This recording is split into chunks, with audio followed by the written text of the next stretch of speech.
Hi everyone. This is going to be a redo of just my previous demo. I still have it drawn out from the last time, so I thought I'd do a real splashy one just to really let the watercolors fly. We're going to let the color and water do the work again, but since it is watercolor, and watercolor is all about water and color. So let's go ahead and do a really splashy demo, and we'll see what this one turns out compared to the last one that's already posted. Let's go ahead and get started. Okay, we're going to go ahead and get started. I like to plan out a little bit. All soft edges, all subtle gradations, these are going to be a kind of an afterthought. Now, when you have detail, hard contrast, sharp edges, hard texture, all of those sorts of compositional elements are eye grabbers. So what we want to do is I want to make the head, the eye, the beak, this area right in here, the center of the painting where all the attention should be. And then everything else will be just kind of like soft and splashy and just more or less a rendering of the rest of the sumac, the branch, the body. Down here will just be a loose rendering. This way I will just make some textures, hard textures to counterbalance the head. If I splash my hard textures here and there, that's going to create eye movement throughout the painting. That is very important when it comes to more or less a compositional movement throughout your artwork. Now, what I want to do is keep this head and beak and eye area pretty much almost like I had it the last time, but it'll be a little bit looser, but then everything else will be really loose and splashy. And this is almost kind of like one of those paintings where you could just have fun and let things happen. If you're not sure about that layer, turn it off, try another one, turn it back on, experiment with a mask, experiment with blending modes. There's a lot of different things we could do to vary the kind of splash artwork we're going to do. Let's get started. Before we get started, we're going to go over as many different techniques as we can just to see how we're going to piece this bird together. What we'll do is go over different visual settings, different combinations of water tools and paintbrushes, just to give us all kind of drip effects, granulation, a little bit of everything to try and make this painting more interesting and have visual impact that we're looking for. Now, what we're going to start with first is the visual settings. Now, the re-wet and the edge darkening usually go together. The re-wet is just when you layer down a second coat of paint on top of the first one, it will carry that first layer out where the water is moving. Now, that's providing that if it's still wet and you have a lot of water with your second coat of paint also. And then the edge darkening will determine how dark that edge of moving water and paint will get. This way, this will create a special effect depending on whether we have them set at 0 or 10. Now that would be more or less the extreme opposites of each other, but we'll use those two just to show you what can be done. Now you could set them anywhere in between to get the desired effect. Now if I put them down to 0, that is the edge darkening and the re-wet. Right here, these two right here, re-wet and edge darkening under the visual settings. Then what we will do is get an effect of a real smooth airbrush effect that the paint will spread out onto the paper and give us almost a perfect gradation from the opacity that we have down to just clear white paper. Now what I want to do though first is to wet the paper, and that would be right here, and then I will verify that it is wet. And now if I take, let's just say, let's go with the quinacridone gold. I'll put up the opacity just a little bit so we could see the effect in action. I want a lot of water, and the size is irrelevant for this one. And what I'm going to do is just put down some paint. Okay, that's just about done moving. And you could see right down in here, there was a slight, very slight edge, but it's just about gone. So anywhere I look all around that, it is a very nice gradation from the intense color that we used, the opacity level we used, out into just clear white paper. So if you want to lose an edge altogether and you don't want an edge, This is a very nice effect for many different reasons. This is a very good effect when you're doing landscapes and you want just distant tree lines and just real soft edges that you could just blend one color into another, or just the colors into your background colors. Let's move on to effect number 2. I will make a new layer, and then I'll turn this one off. And now what I'll do is go back up to the visual settings and take them all the way up to 10. Now this will be the extreme opposite of what we just did, but you'll see what happens. And I'll just put the same color down. We'll just use the quinacridone gold again, and we can make a comparison if we need to. But I'll just make a random pattern and leave it go. But now remember, the most important thing this time is I put it on dry paper. And what's going to happen is it's going to carry the pigment out to the very edge of the water, which will be right there. That's the edge of the water, and it'll carry the pigment out. But then what it'll do is give me some little bit of the darker edges, but that will happen most when we re-wet it with a second color. Now, the big difference between not wetting the paper this time is I'll keep those nice sharp edges where the color will go to the end of the water and then stop at the dry paper. If I would have wet the paper, then these edges would have just kept on diffusing. What we could do is we will fast dry that. Now we'll wet the paper, and we'll verify that it's all wet. Now if I put down a color, those edges are going to disappear. And you can see what's happening with the re-wet. It's taking the water through the color that we already had there, and it's lifting it up and carrying it. But then out on the edge, it's blending out, and it just keeps on going, and we don't have that hard edge like down in here. This edge all along here where it stopped with the dry paper, it's going to keep on moving because all the paper is wet. So there's a big difference. Plus, we also lost our original shape, that it's just moving in a very even oval way instead of the sporadic pattern we had before. You can see how it's really lifting up the quinacridone gold and carrying it with it. And now if we fast dry that, we'll get that effect. But then for the re-wet, it's the same thing. If I take another color, we'll go with the dioxazine purple. If I put it down now, it's going to lift up that quinacridone gold and carry it off and make cauliflowers. And you could stop it at any point you want, depending on what visual effect you want or how intense you want the effect to be. We'll stop it right there.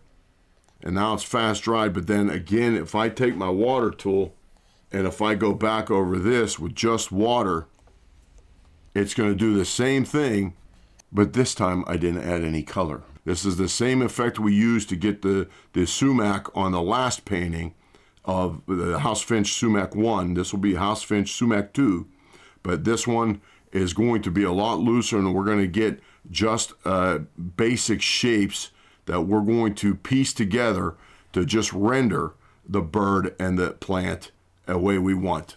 Okay, let's move on to effect number 3.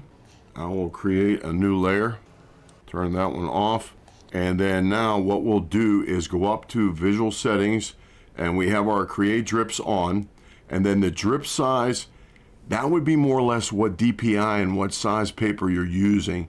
I personally would want to keep my drip size width, that would be, is just as realistic as possible so they don't look like a river flowing off of your paper if it is just a drip. Now, if you want that river, then that's fine.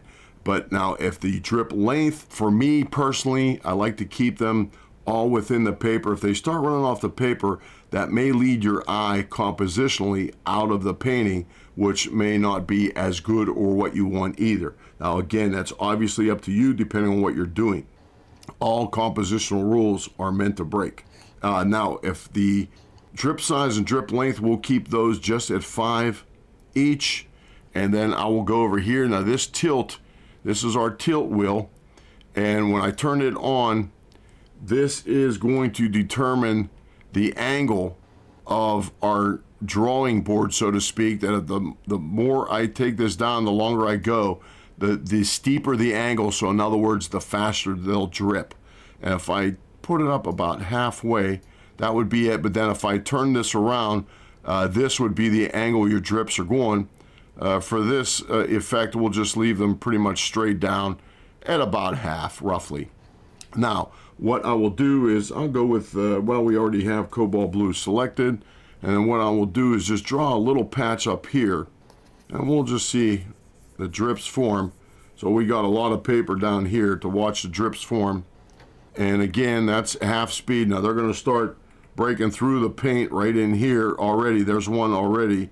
And then once they start breaking through that dry paper barrier, then they'll start. There's a couple right here. Here's a couple here. Now we got our drips going pretty good. Now again, this is an 8x12 at 300 DPI.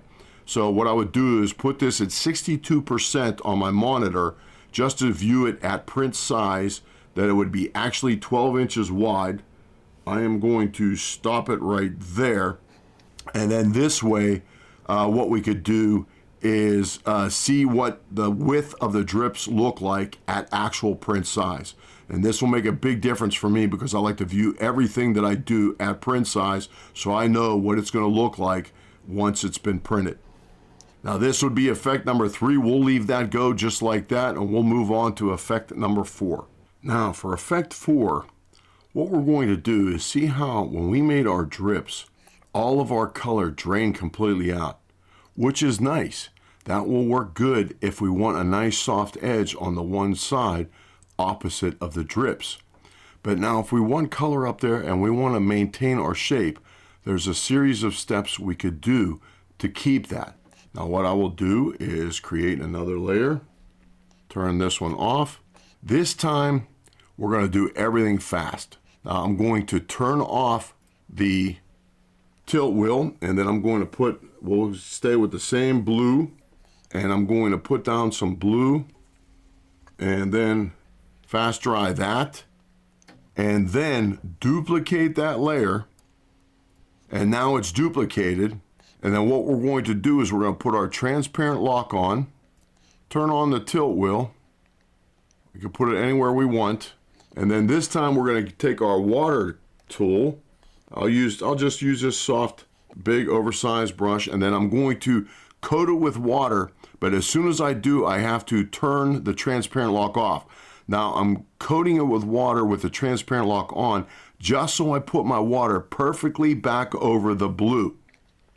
If I leave the transparent lock on, nothing will happen because the drips will not leave that transparent locked area. So ready? Let's go. We're going to put down that's the water. Now if I take the transparent lock off, now it'll start dripping. But what will happen is we'll have that same layer of blue behind it, and all the color won't drain off. We'll have very specific patterns of blues that will be there from layer 1, and then when we duplicated that layer, that is the layer that's running, layer number 2. So this is just another way of creating drips that if you want to maintain your shape, this would be the way to do it. I'll fast dry that. Now we have the drips on layer 2, which is right here, but then there's layer 1 still intact. Now if I put the drips back on and then turn off our first layer, then we have the same effect as what we did is in effect 3. Let's move on to effect 5. Okay, let's go on to 5. And what we're going to do is create a new layer, and then I'll turn these off. And what I want to do first this time, I don't want no drips for this one. And we're going to just start with the water tool first. So I'll show wet, and I'm going to use this one right here. And what I want to do is just put down some water just in a random pattern. Now this is just going to show you what would happen. Now we could control this more if we do want this effect on a painting. But what I want to do now is just lift a little bit of that up. Let's go with this one. Now let's stay with that one. And what I want to do is just lift up a little bit of water just to make those patterns just a little bit tighter, smaller. And there's what we want there. And you can see how much dry paper in here. Now what this will do is put down water only in certain areas. So what I want to do is now turn off the water, show wet. And if I go back to my watercolor brushes, I'm going to use a pattern. Let's try this one right here. And I'm going to turn up the opacity just so you can see what the effect is, plus the color will bleed out nice. And let's go with quinacridone gold. And if I put this down, and you can see how sharp the edges are, but now let's watch what happens. What they'll do is now they're starting to diffuse out some of the edges into the water that was already there. So now you'll have some sharp edges and some very soft edges that will blend into the water that was there. Now they'll only go as far as to where that water was. So in other words, if I turn on the show wet, you can see that there's still some dry areas in there. So it's only going to go to where the water was when we first put it down with the water tool. Otherwise, it's just not going to bleed out into open paper. It will be more or less a specific area where the paint can run to. Now you can see how that's working. This is excellent up in here. I will show you this up in here is where it's getting soft and blending into the water that was already there, and then down in here where there was no water from the water tool, the edges are staying very sharp, and even the intensity of the color is changing, where it's staying very bold down here, and then other places it's diffusing out and softening up a little bit. So with that in mind, that's the effect you'll get if you put water down first and then a very wet layer of paint over it in a different way, and let that randomly mix, soften your edges. Let's go on to the next one. Okay, the next effect, number 6. I will turn this off and create a new layer. And now this one is going to be with the lock transparency. Now what I could do is lock transparency a couple of different ways. This one, I will first put down the water just like we did the last time. I'll show wet, and what I'm going to do is put down some water here and there. We could dry it out a little bit, or we could just leave it the way it is. But what I want to do though is touch the lock transparency, which is right here. Right there is lock transparency, transparency lock. Touch that first and then turn off the wet, show wet. And now I'll only be able to paint where that water was. So if I go back to my watercolor brushes, pick any kind of brush I want and let it work. And then we could also, if you want a specific effect, you could also use the tilt with this one. We're not going to use it in this first effect. Let's go with burnt sienna. Now if I put down the burnt sienna, no matter what my brush is made of or what pattern it creates, I'm only going to be able to put down paint where that water was, as everything else, the transparent area of the water layer is going to be protected. So in other words, here's all my water. All that light blue is the only place I could put down paint that would stay, because I have the transparent lock on, meaning it's protecting all the white paper areas. So if I turn this off and I add some more, it's going to keep on mixing.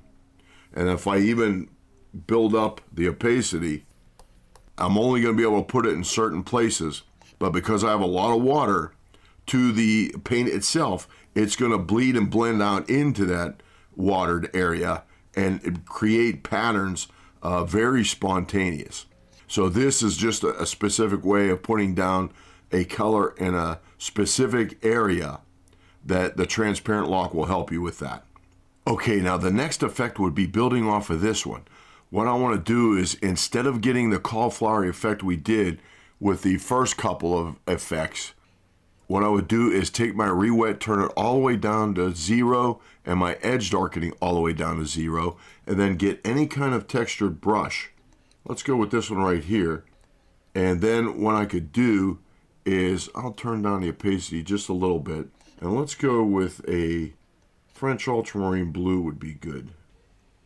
And now with the lock transparency still on, I'll only be able to put the blue down wherever that water was and the burnt sienna.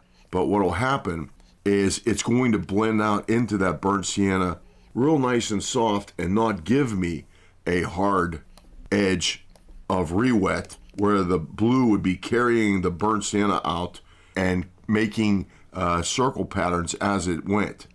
So now I'm getting very soft, subtle mixes of the two colors within that specific area. This is great if you want to just create multiple colors in a specific area or in a specific way. I'll put down a whole bunch of blue and we'll see that it'll just slowly mix out and it'll blend and bleed into the water that's already there. We could see it happening down in here and up in here. It's blending out into the water that was already there, and then also the burnt sienna that was also already there. And it's softening up nice, actually.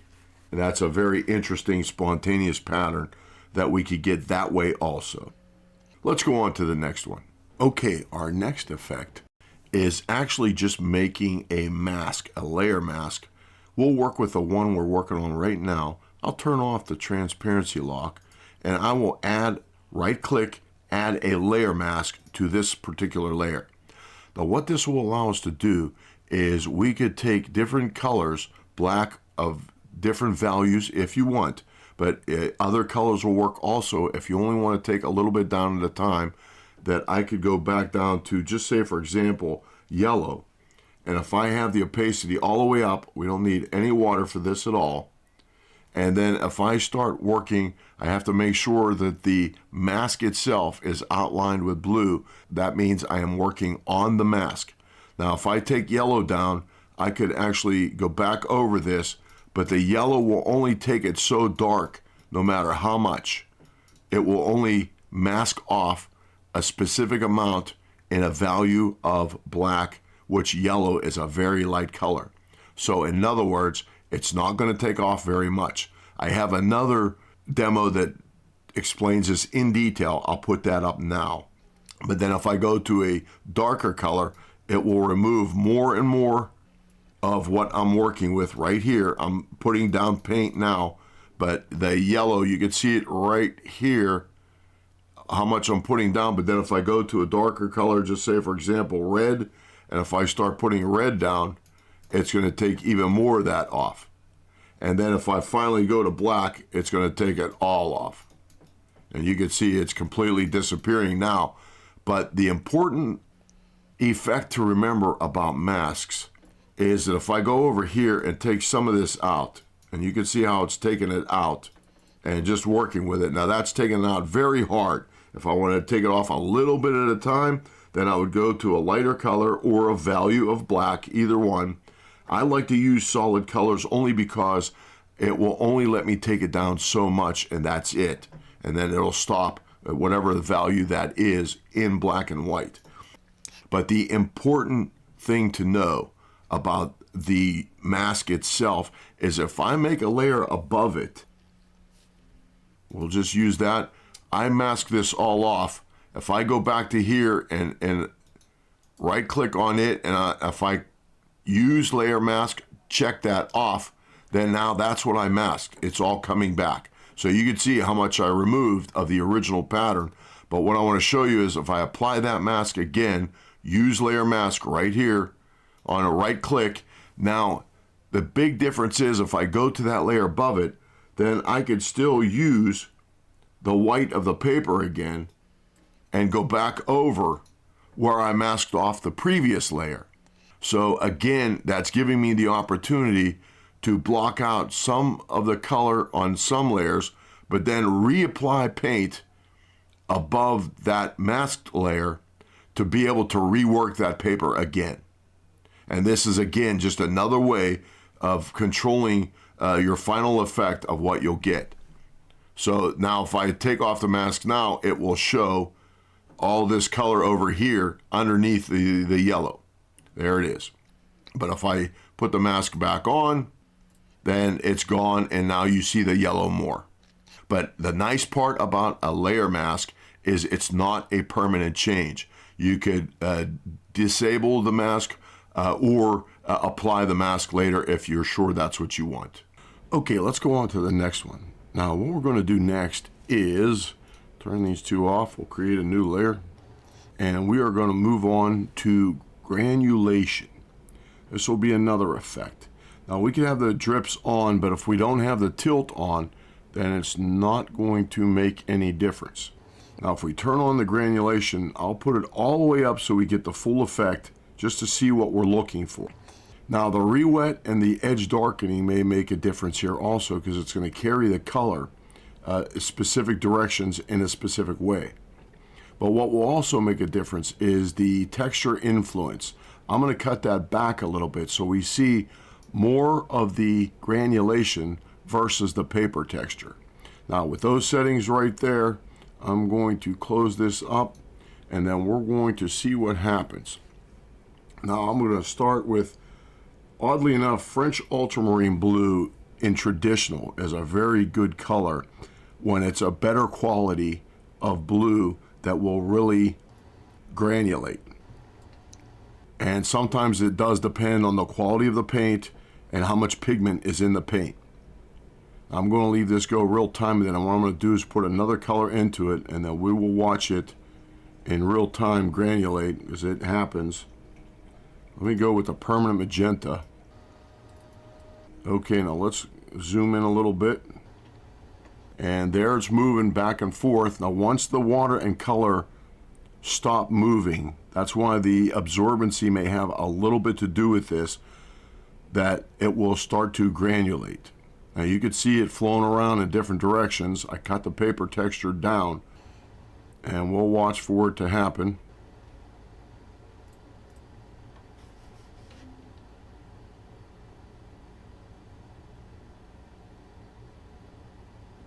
Be patient.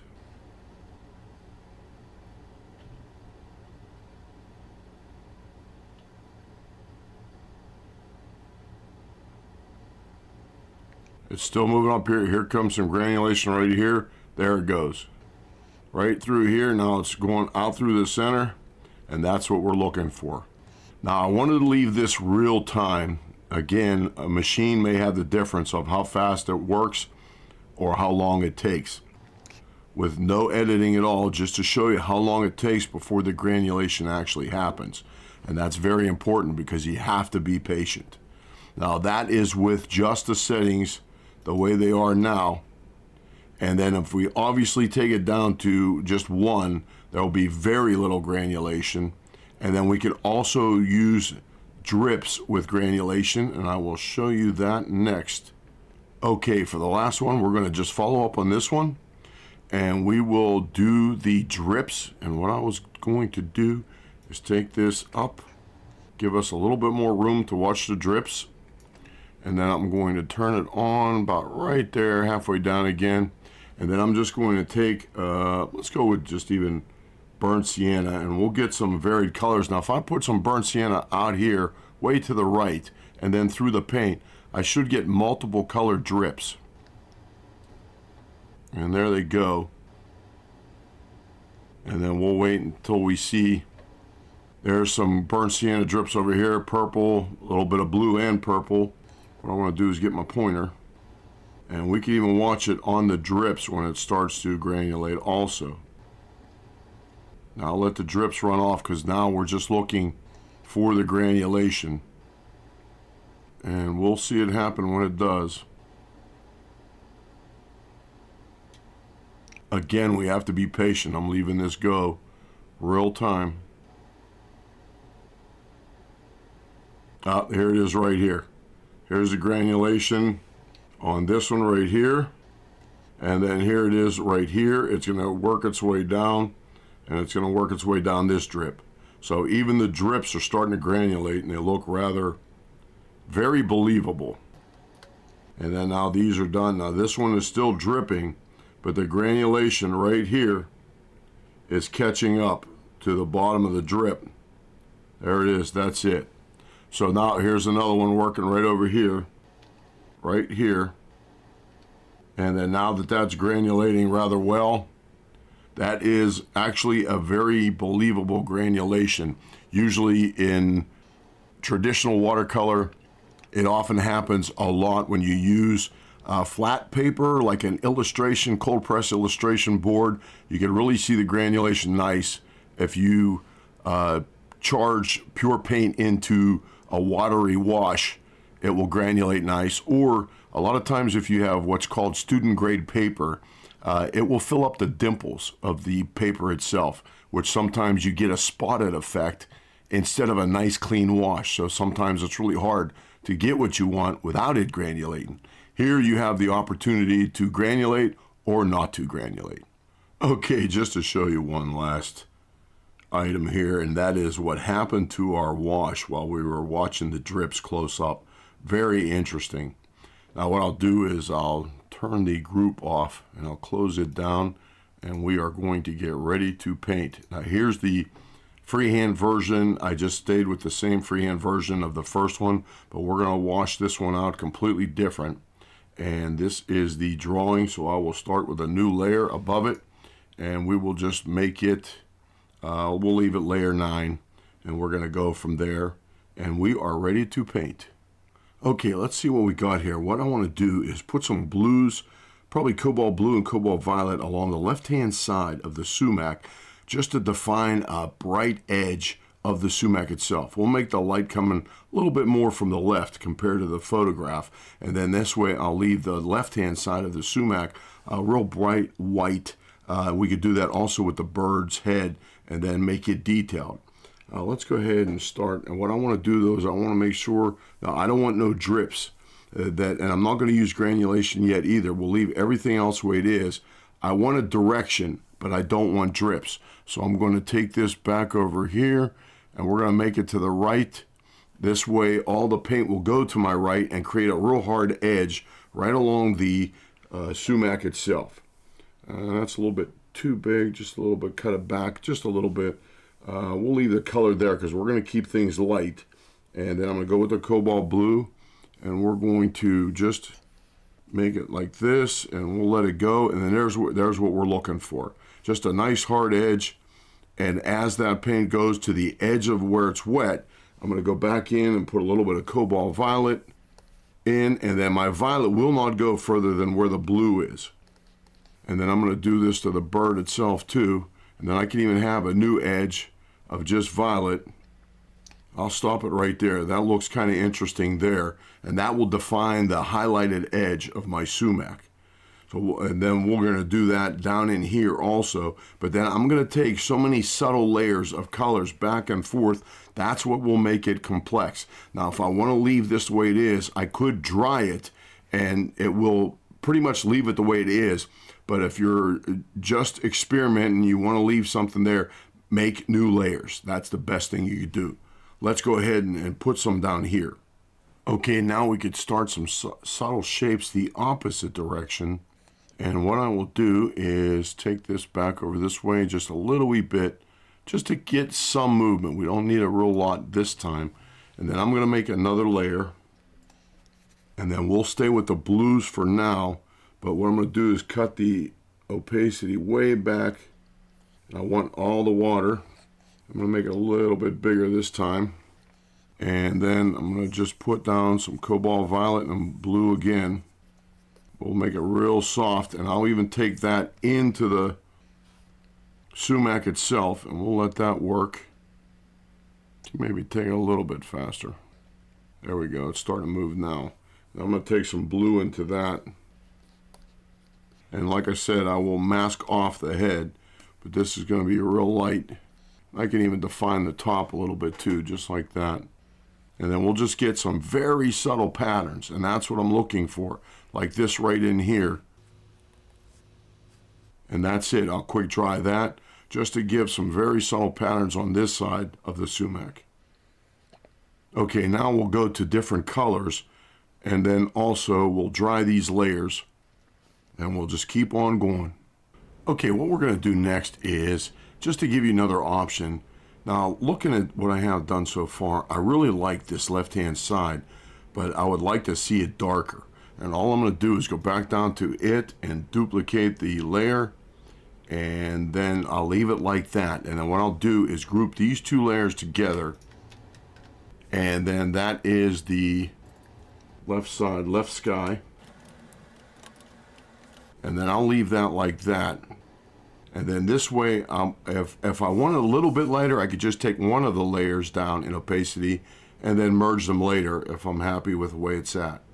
But I'll leave the right-hand side a little bit lighter because I want to make a dark edge on the right-hand side of the sumac now. So it's going to be reversed. It'll be light against dark here, and then it'll be dark against light here.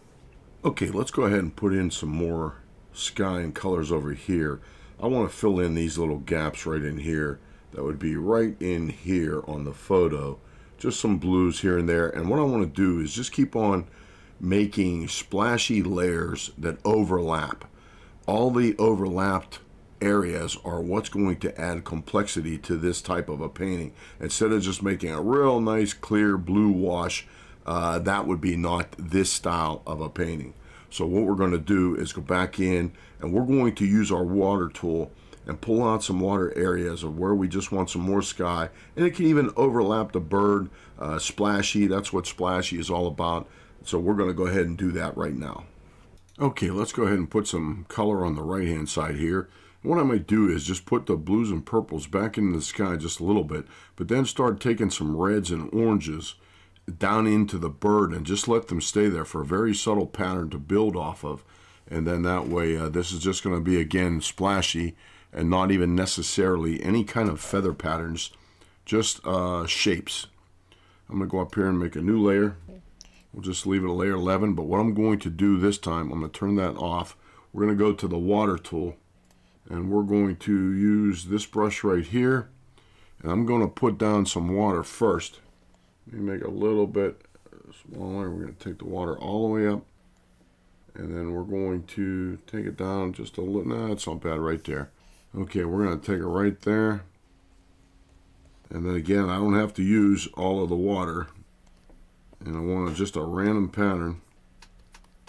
And then let's see, we'll go up in here. Okay, that's it. And then we're going to turn that off. Oh, we gotta put on the transparent lock first. Now turn it off. And then now I'm gonna go back to my watercolors, and I will use a splash brush. I'm gonna start out real light with some cobalt violet.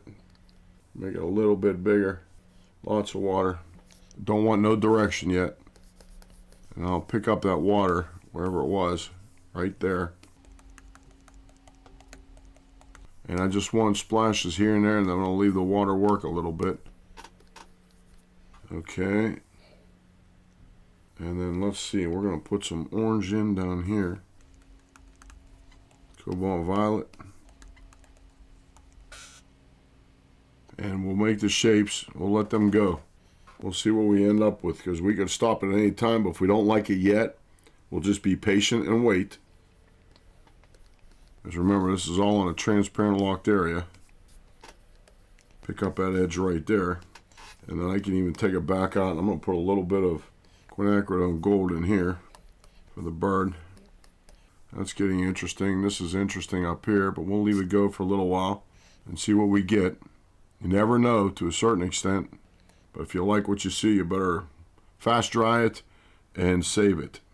Or just start working on another layer. Okay, I really like what's going on down here. I'm getting some swirls here and there. I'm going to stop it right there. Fast dry it. And we're going to let that go.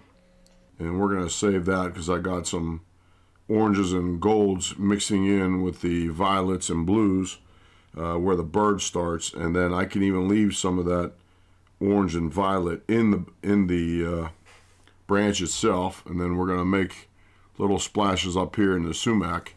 Yeah, we'll stay with that for now. That's not bad, and it's light enough that we can still build off of it.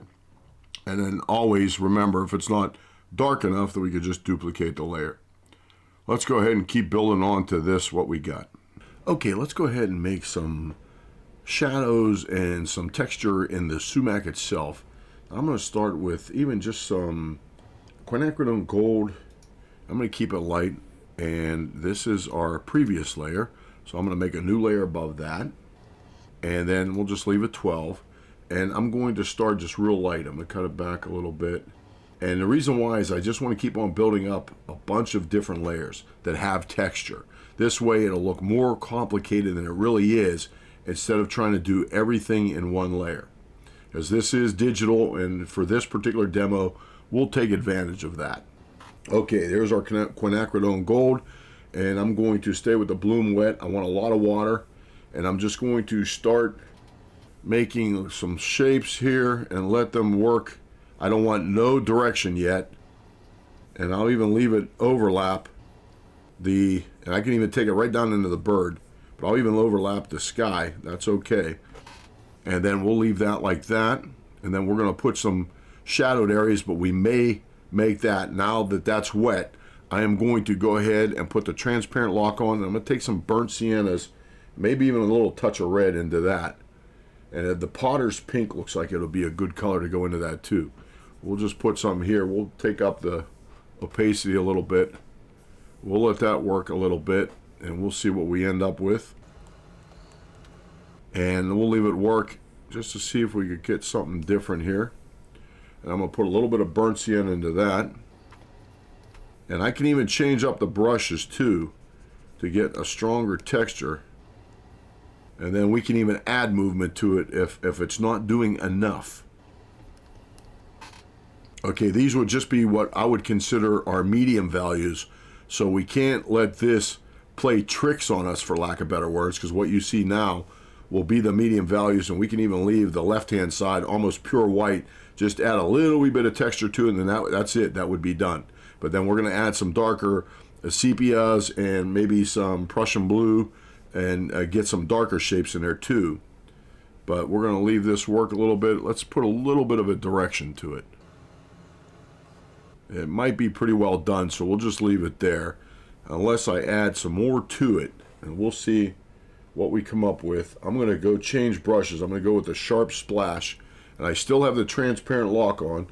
I'll cut the opacity back a little bit, and this time we'll go with the permanent magenta, and just to give it just a little wee bit, and then we're going to get some movement here now. I'm going to change things around a little bit. We'll leave that just like that. I'm going to fast dry that. That's interesting there. And then we're going to create another layer on top of that. And then we will put some darker, the sepia and the Prussian blue on this layer. Let's keep on going with these and make some darker values. Okay, continuing on, I'm going to go back to the Bloom Wet.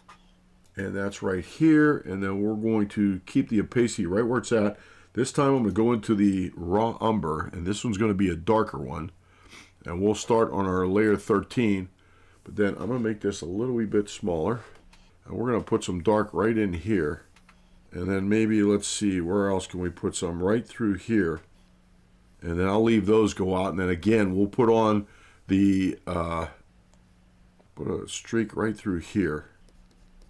And we'll put on the transparent lock and only work with what we just painted. And again, we can move these around, slide them around, duplicate them, and mix them and match them, so to speak. And then I'm going to put some sepia in that, just to see what kind of... And I don't have the transparency lock on, so I'm going to get some different values, which is okay. And then Prussian blue into that. Now this time I'm going to put the transparent lock on. And I'm going to get some blues in here.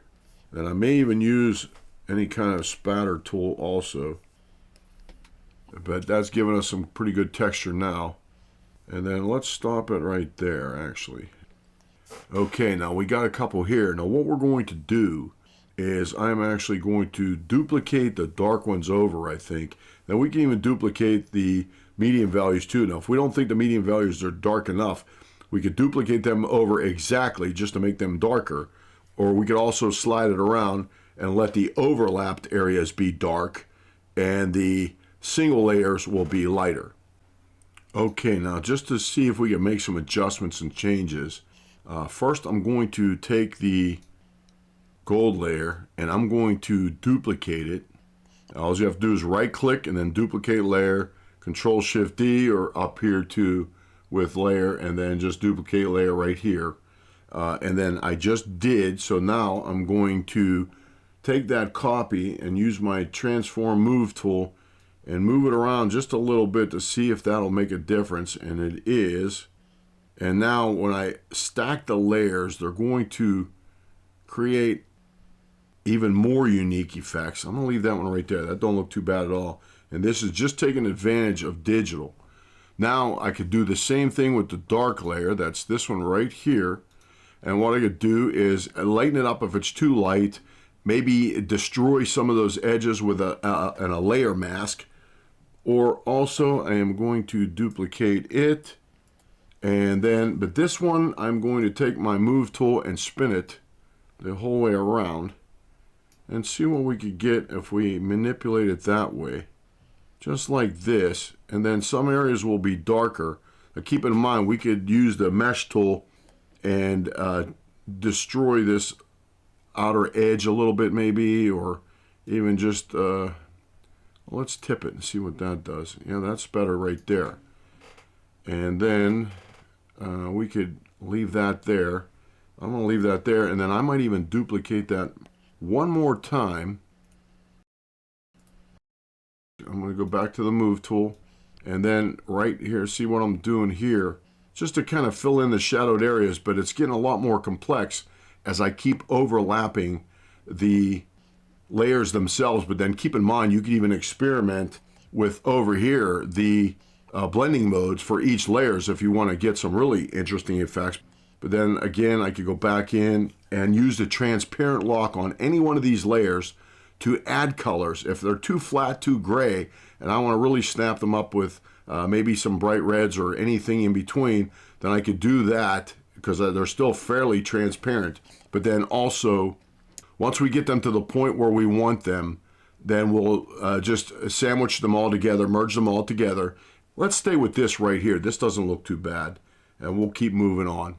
Okay, now what we're going to do is we're going to work with these shadowed layers. I'm going to leave the gold one the way it is. So what I'll do is I'll take all the 13s. I'll just, it's highlighted at the very top now. I'll just hold the shift key, grab the very bottom 13, and then I'm going to hit Control G, put those in a group, and then I'm going to open them up and select all three of them again. But I want to keep these all in the same group so I know what they are. And then I'm going to right click and duplicate all three of them. And then now that all three of those duplicates are still selected, I'm going to go ahead and merge those together. And now I have one layer of all three. So now I can turn these off. They're just duplicate backup layers. And then if I turn this one off, I don't have anything. But now that I merged all those together, I got this particular shape that I can even put the transparent lock on it now and then just work with this one particular layer if I want to add some colors, or more importantly, I want to apply a mask to this layer and start pulling out my highlights for the twigs and the branch itself, or even just lighten or darken it and then add some snappy color to it here or there, like out in the edges or something. But next, I think we're going to talk about the tail, and I'll show you why. Okay, let's see what the scoop is on the tail. And the reason why I say that is because I wanted to have plans of making my head of the bird, the head, the eye, the beak, a little bit more detailed, maybe a little bit snappier in color, and make that the focal point of this particular painting. And what I got to do is make sure I don't overdo it with anything else. And that would, for example, one, be the tail. Now, if I change this reference image into a black and white, then we could see right away what the problem is. The tail is jumping out at me way more than the head is. Even though I make the head in detail, it's very close in value to the background of the sky. So for that reason, what would be more eye-grabbing? A little bit of contrast with a lot of detail, or just a lot of contrast with no detail? So in other words, I may not want to make the tail as dark as it is, even though it's in shadows. But we could remember one thing, and that is that this particular photograph was taken with old-fashioned slide film, meaning that it did not have the latitude that modern day cameras have. It creates just about black shadows when we know there's not going to be any black on a bright sunny day. Okay, now with that said, we need to do something about our dark shape that's a sumac itself. It might be a little bit too dark now, but we're going to change things as time goes on. What we are going to do is take this and make a mask out of it that we just duplicated everything over. We're going to add a layer mask. Now keep in mind, as long as it's a mask, we could constantly keep changing things. This is the layer we're working on right now, but what I want to do is be able to erase with the mask some of these dark areas and then reveal that gold layer underneath, and that will cut back our dark contrasty shape right now. So now that I'm on that one, I'm going to get a texture brush, which is right here, and I'm going to make it bigger, but then I'm working on the layer mask, so I'm not adding any color. I will go with just a black at about 30%. And if I start taking some of these over, you could see that I'm going to be taking out some shapes of the dark.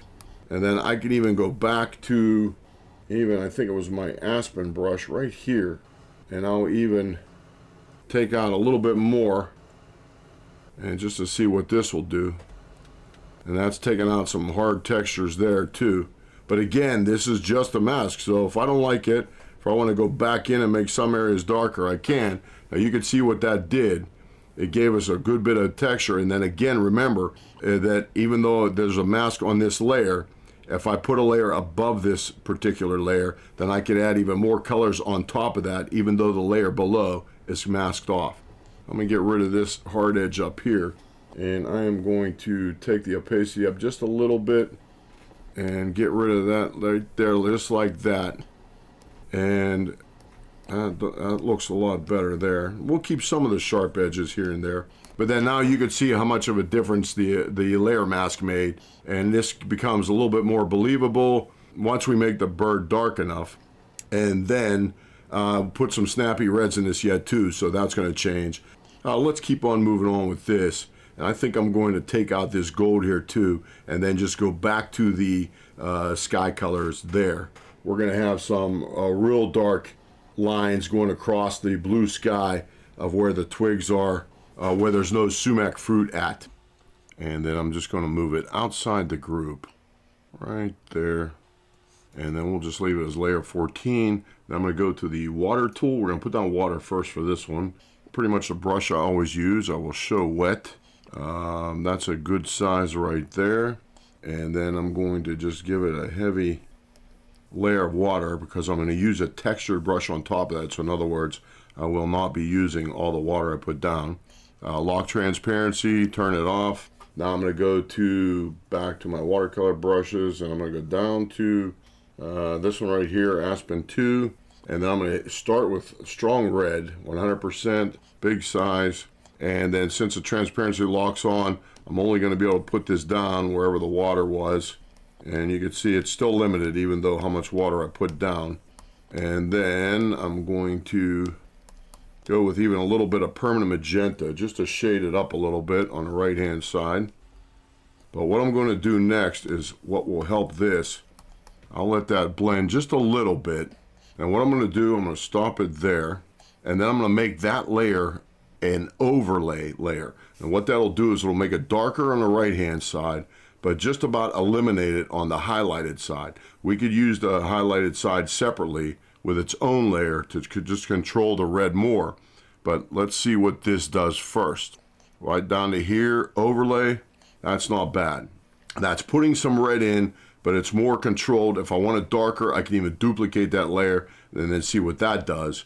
And then we will go ahead, we'll leave that one the way it is, and we're going to go down and we're going to start putting a wash on the branch and twigs themselves. But what I'll do is start off with just a real loose wash so it bleeds outside the branch, and then start overlaying it. But I just don't want to make a perfect branch the way it would be in the previous demo. This one's going to be loose and splashy, so let's go ahead and do that next. Start off with a new layer. I will just leave it layer 15, and then I'm going to go back to just a loose watercolor brush. Let's see what we got. We can actually just go with even a round or anything, because what we're going to do this time is turn off the diffusion and then let them overlap. But then because we're going to have a lot of water, we'll go with the mop wet. And because we're going to have a lot of water in the color, even if I get overlap marks, that won't matter. But what I'm also going to do is wet this layer first, right there, and I will verify that. Yes, the entire layer is wet. And then I'm going to put down some color and leave it blend out a little bit, but I'm going to cross hatch just different patterns, just so I don't make just the whole entire twig bigger. I just want random strokes here and there overlapping, and then I can even feather it off into just white paper too. I don't have to carry it off the page if I want. Then that way it would have more of a vignette effect. And we kind of already have that going, so we could do that if we want, just to take a little bit less attention from the very bottom of the branch itself. Now what we will do is let's go with orange, and I'm just going to start, and we're going to turn the diffusion off, and what we'll do is put down all our colors first. That's the diffusion right here, right there. I'll turn it off, I'll pause it, and then I'm going to put some colors down. We're going to put them light, make that a little bit smaller, and then wherever I put them, just like this. And I can even put this down into the tail and a little bit up into the body too, and then let it bleed everywhere. In the shadowed side, that'll warm it up a little bit. Then once I put my blues in, and then I'll stop right here. And then now I'm going to put some quinacridone gold in there. No, that's violet. Now I'm going to go with it. And then now some gold. And then a little bit of, let's go with the raw umber. Just a touch here and there. And this, I might not even do much more than this on the tail, but I'll let it bleed out back to the gold and orange. And then now I'm going to let that blend out once I hit the turn off pause. And we're going to put a little wee bit more up in here. And then these have to go quite a bit darker, so we have to keep that in mind. And then now I'm going to turn off the pause and leave that blend. And remember, it's going to diffuse out in all directions because the paper is already wet. But I'm going to keep my finger on the fast dry key. There we go. It's going out this way, and it's making some nice, interesting. I could just take just water, blend it out, but that's okay. It's looking pretty decent. And I'll get a lot of interesting effects once the colors start mixing and creating very subtle edges. Then that's what I'm going to go back over. And then remember, we could pull any of this out with a layer mask on top of these colors and pull out some highlights for the top of the branch, or however you want to do it. That's depending on how you want to shadow and shape your objects. That's not looking too bad, and it even blended right back into our sky wash too, so that's even better yet. All right, we're going to stop it there and leave it there, and then we're going to redefine this branch even a little bit more. Now I'm going to do the same thing with the same colors, except this time leave it with the subtle edges. Just create a new layer. I'll leave layer 15 all wet just the way it was in case I'm going to go back to it.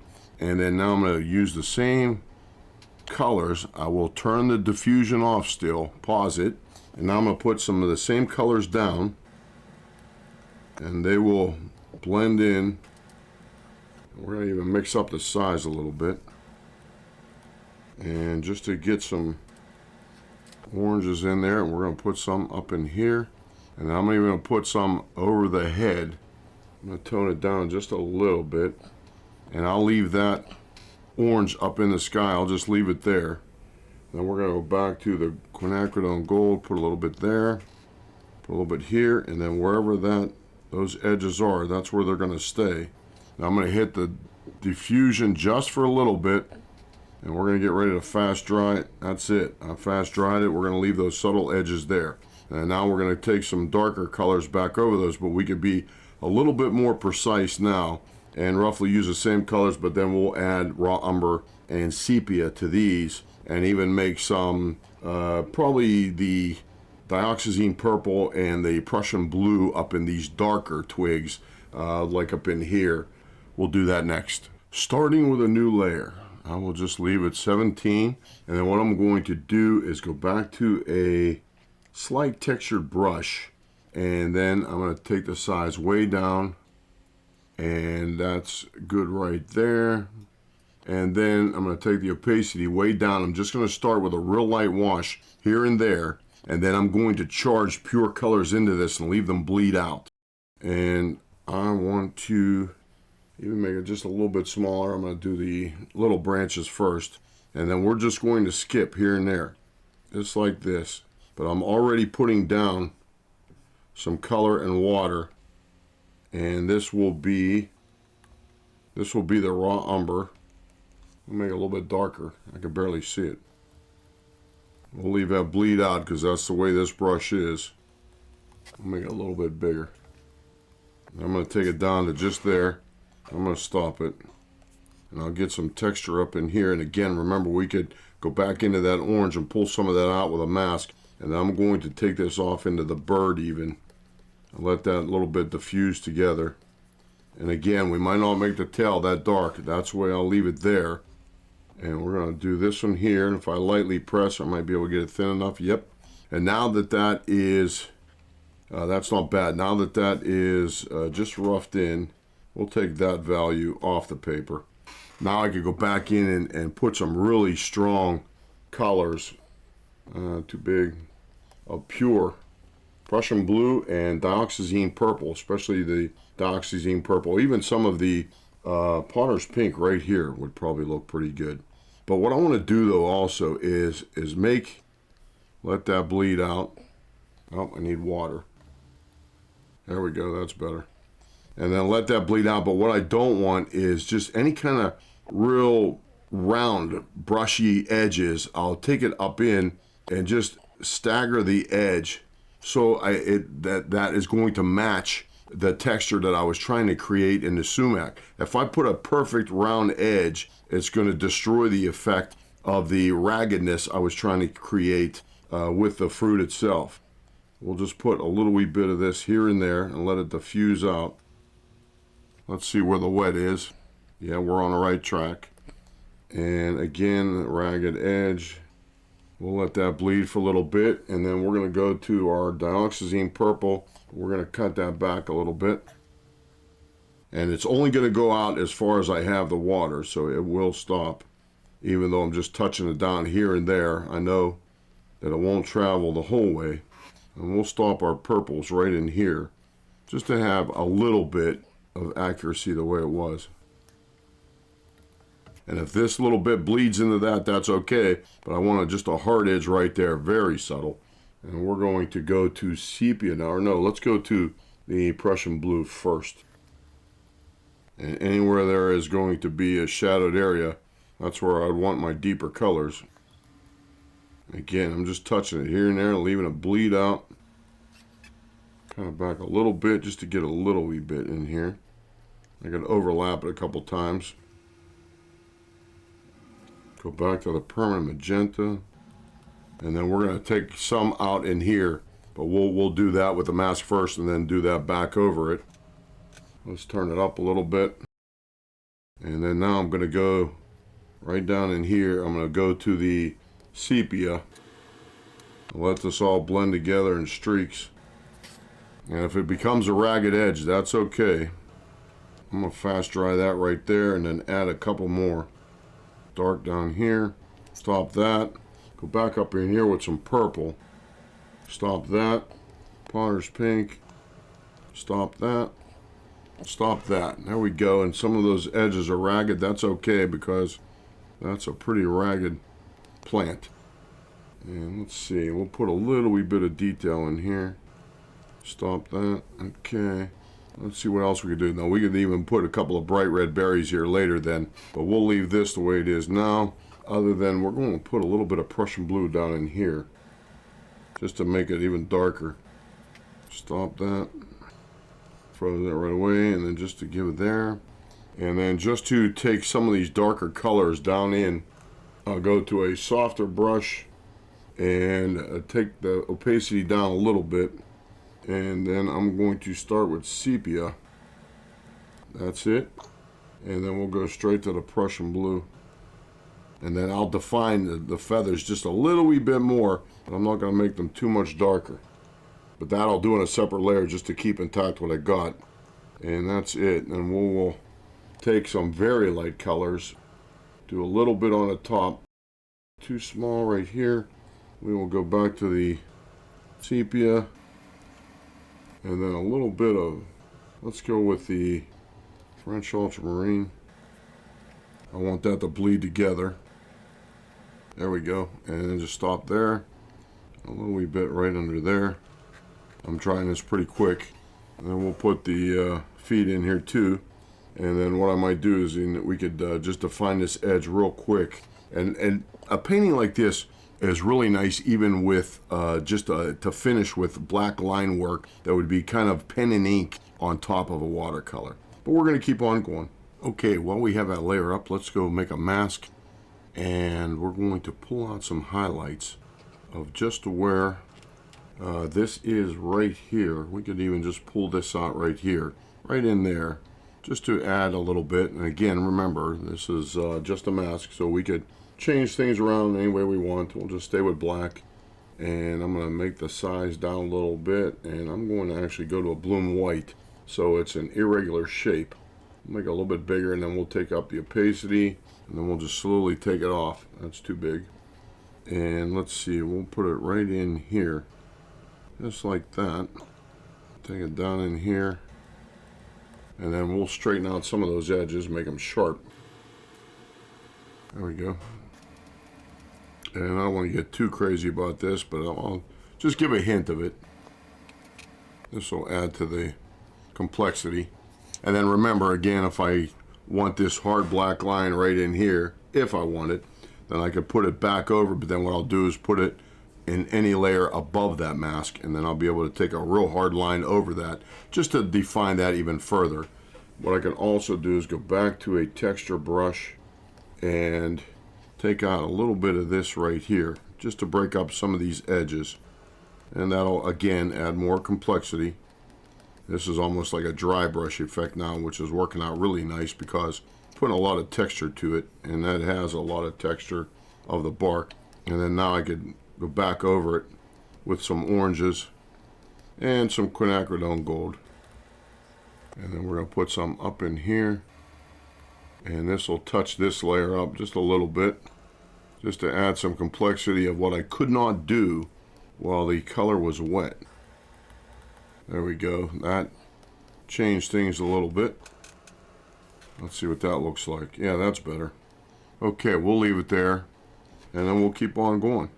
Okay, let's first pull out our highlight out of the twig, the branch itself, and I'm going to get in close just so you can see what I'm up to. But what I'm going to do is, because all of our oranges from previous layers are right in here, then that is going to work good, and I'll show you why. First, I'm going to go to the mask itself, make sure I have the mask selected. I'm going to stay with the bloom wet. I got to cut the size down, and what I'll do is just dust a little bit of this first, and we're going to choose black. And then right here, you'll see what I'm doing. You can see this changing right in here, but we need this down through here, and you'll see the purple starting to disappear, and a little bit of this color, but I'll show you what I'm up to. We'll stop it right there, but then now where this little bit of purple is right here, I'm going to make a nice hard edge there with my mop dry, and there it is. What I'll do is I'll take the opacity all the way up, just so you can see the edge. You can see it now. I'll take us right into the foot, and then I can blend that back out. And if I go through the toes, it's not going to make any difference because the toes will be real dark, and they'll go over anything I'm doing now. But what I'll do is go back to the bloom wet, and then just get rid of that straight edge on the left-hand side. But now here's what I'm going to do. I'll back this off just a little bit. Now that I have that mask taken, you can see where it's blocking off the purple right here. I'm going to copy that mask, copy layer mask, and then I'm going to go down to the layer below it where I have 2 layers of orange. This is the second layer, and I'll paste that layer mask. Now you can see what it did to my highlight. It cut off the exact same amount that I masked on this layer to the layer below it, and it matched it up just nice, perfect. But then because I have no oranges down in here, this part of the mask on the twig doesn't matter, and this part of the mask up in here doesn't matter because I have no colors of golds or oranges up in here. I only have them right in here, and that's the only place this particular mask is affecting, even though I copied and pasted the exact same mask.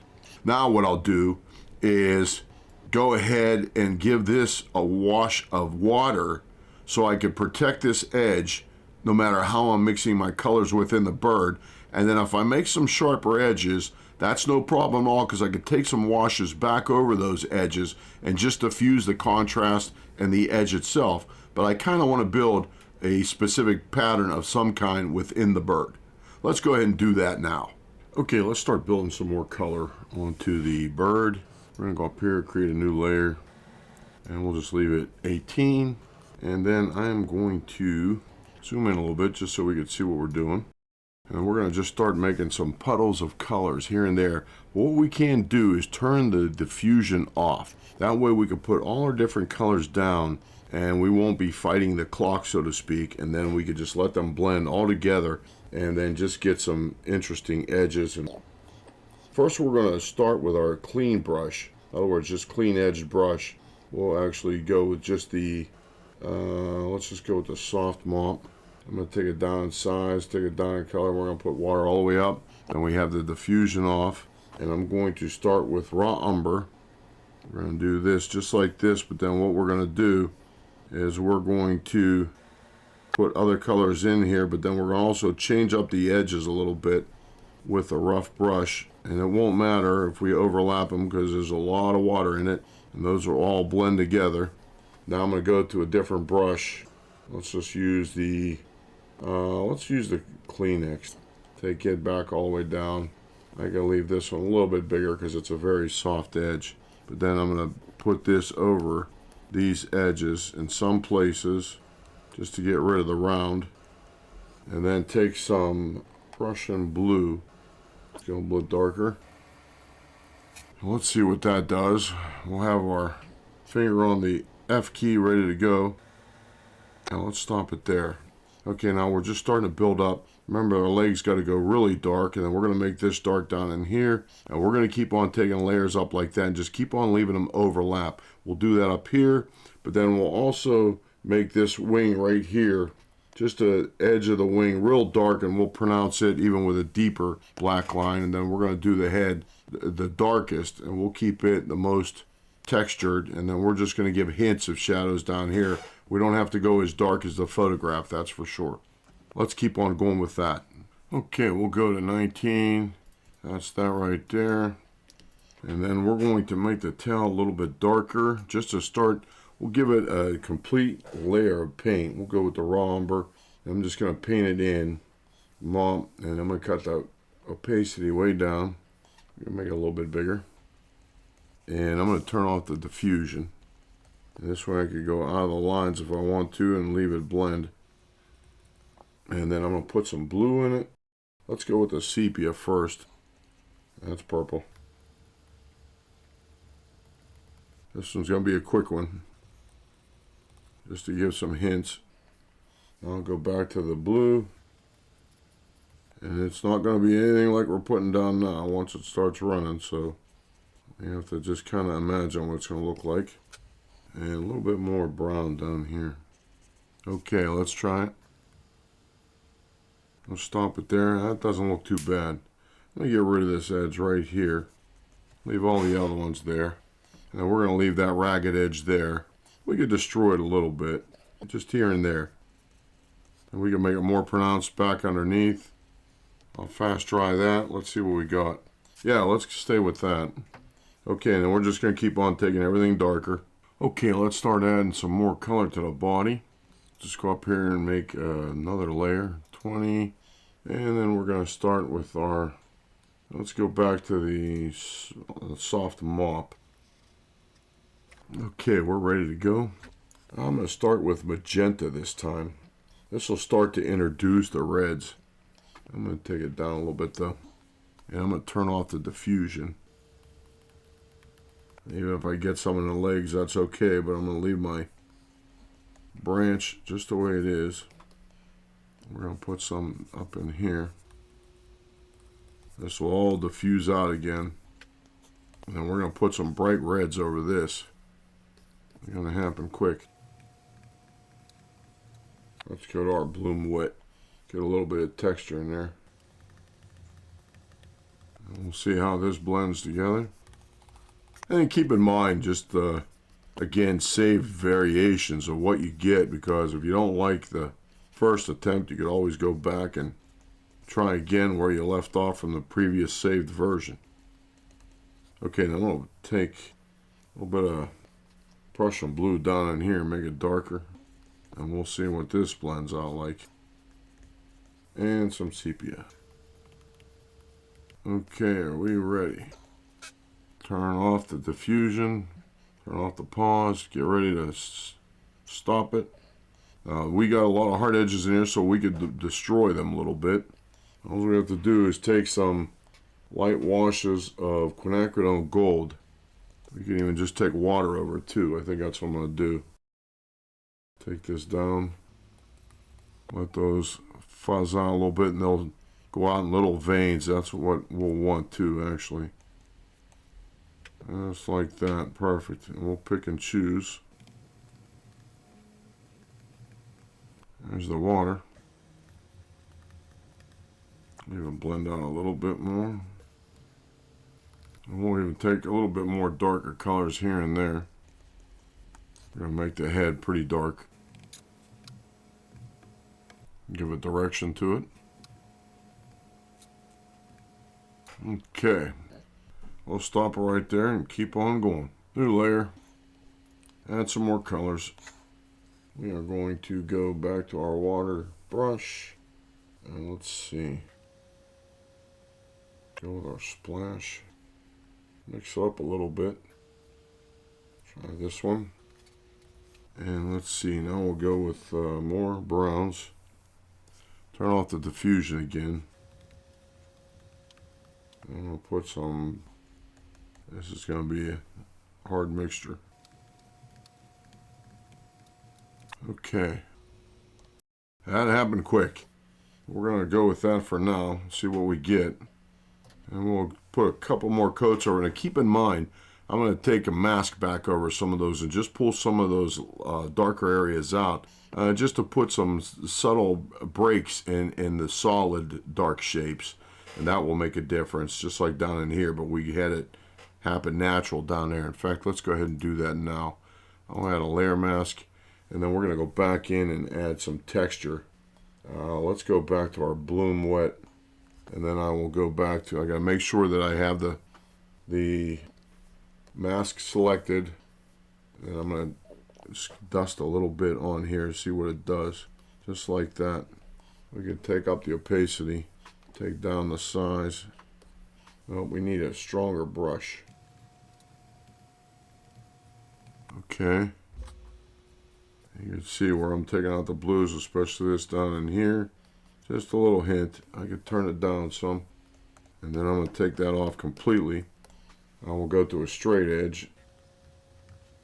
There we go. See what we got. Let's go with that for now, because we're going to do a little bit more to it yet. Main branch a little bit, and I'm going to find it. All I have to do is hit Control Shift, and that's it right there. Yes, it is. I'm going to make a new layer above it. And then we're going to add some oranges. Now this right here, in fact, I'm going to go back to that one.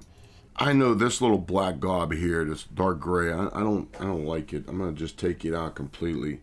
And we're going to take it out. And then I'll just blend that back in. We'll just use that.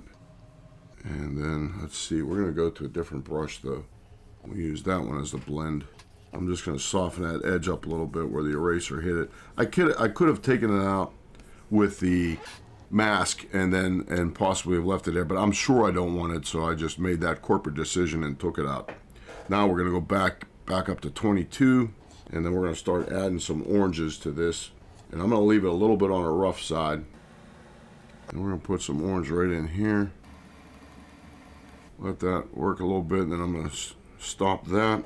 Now we can make the brush a little bit smaller and then put some burnt sienna in it. This will be like the shadowed areas.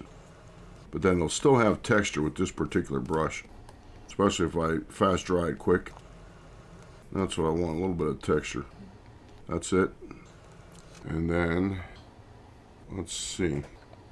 Put some orange back down in here. That's it.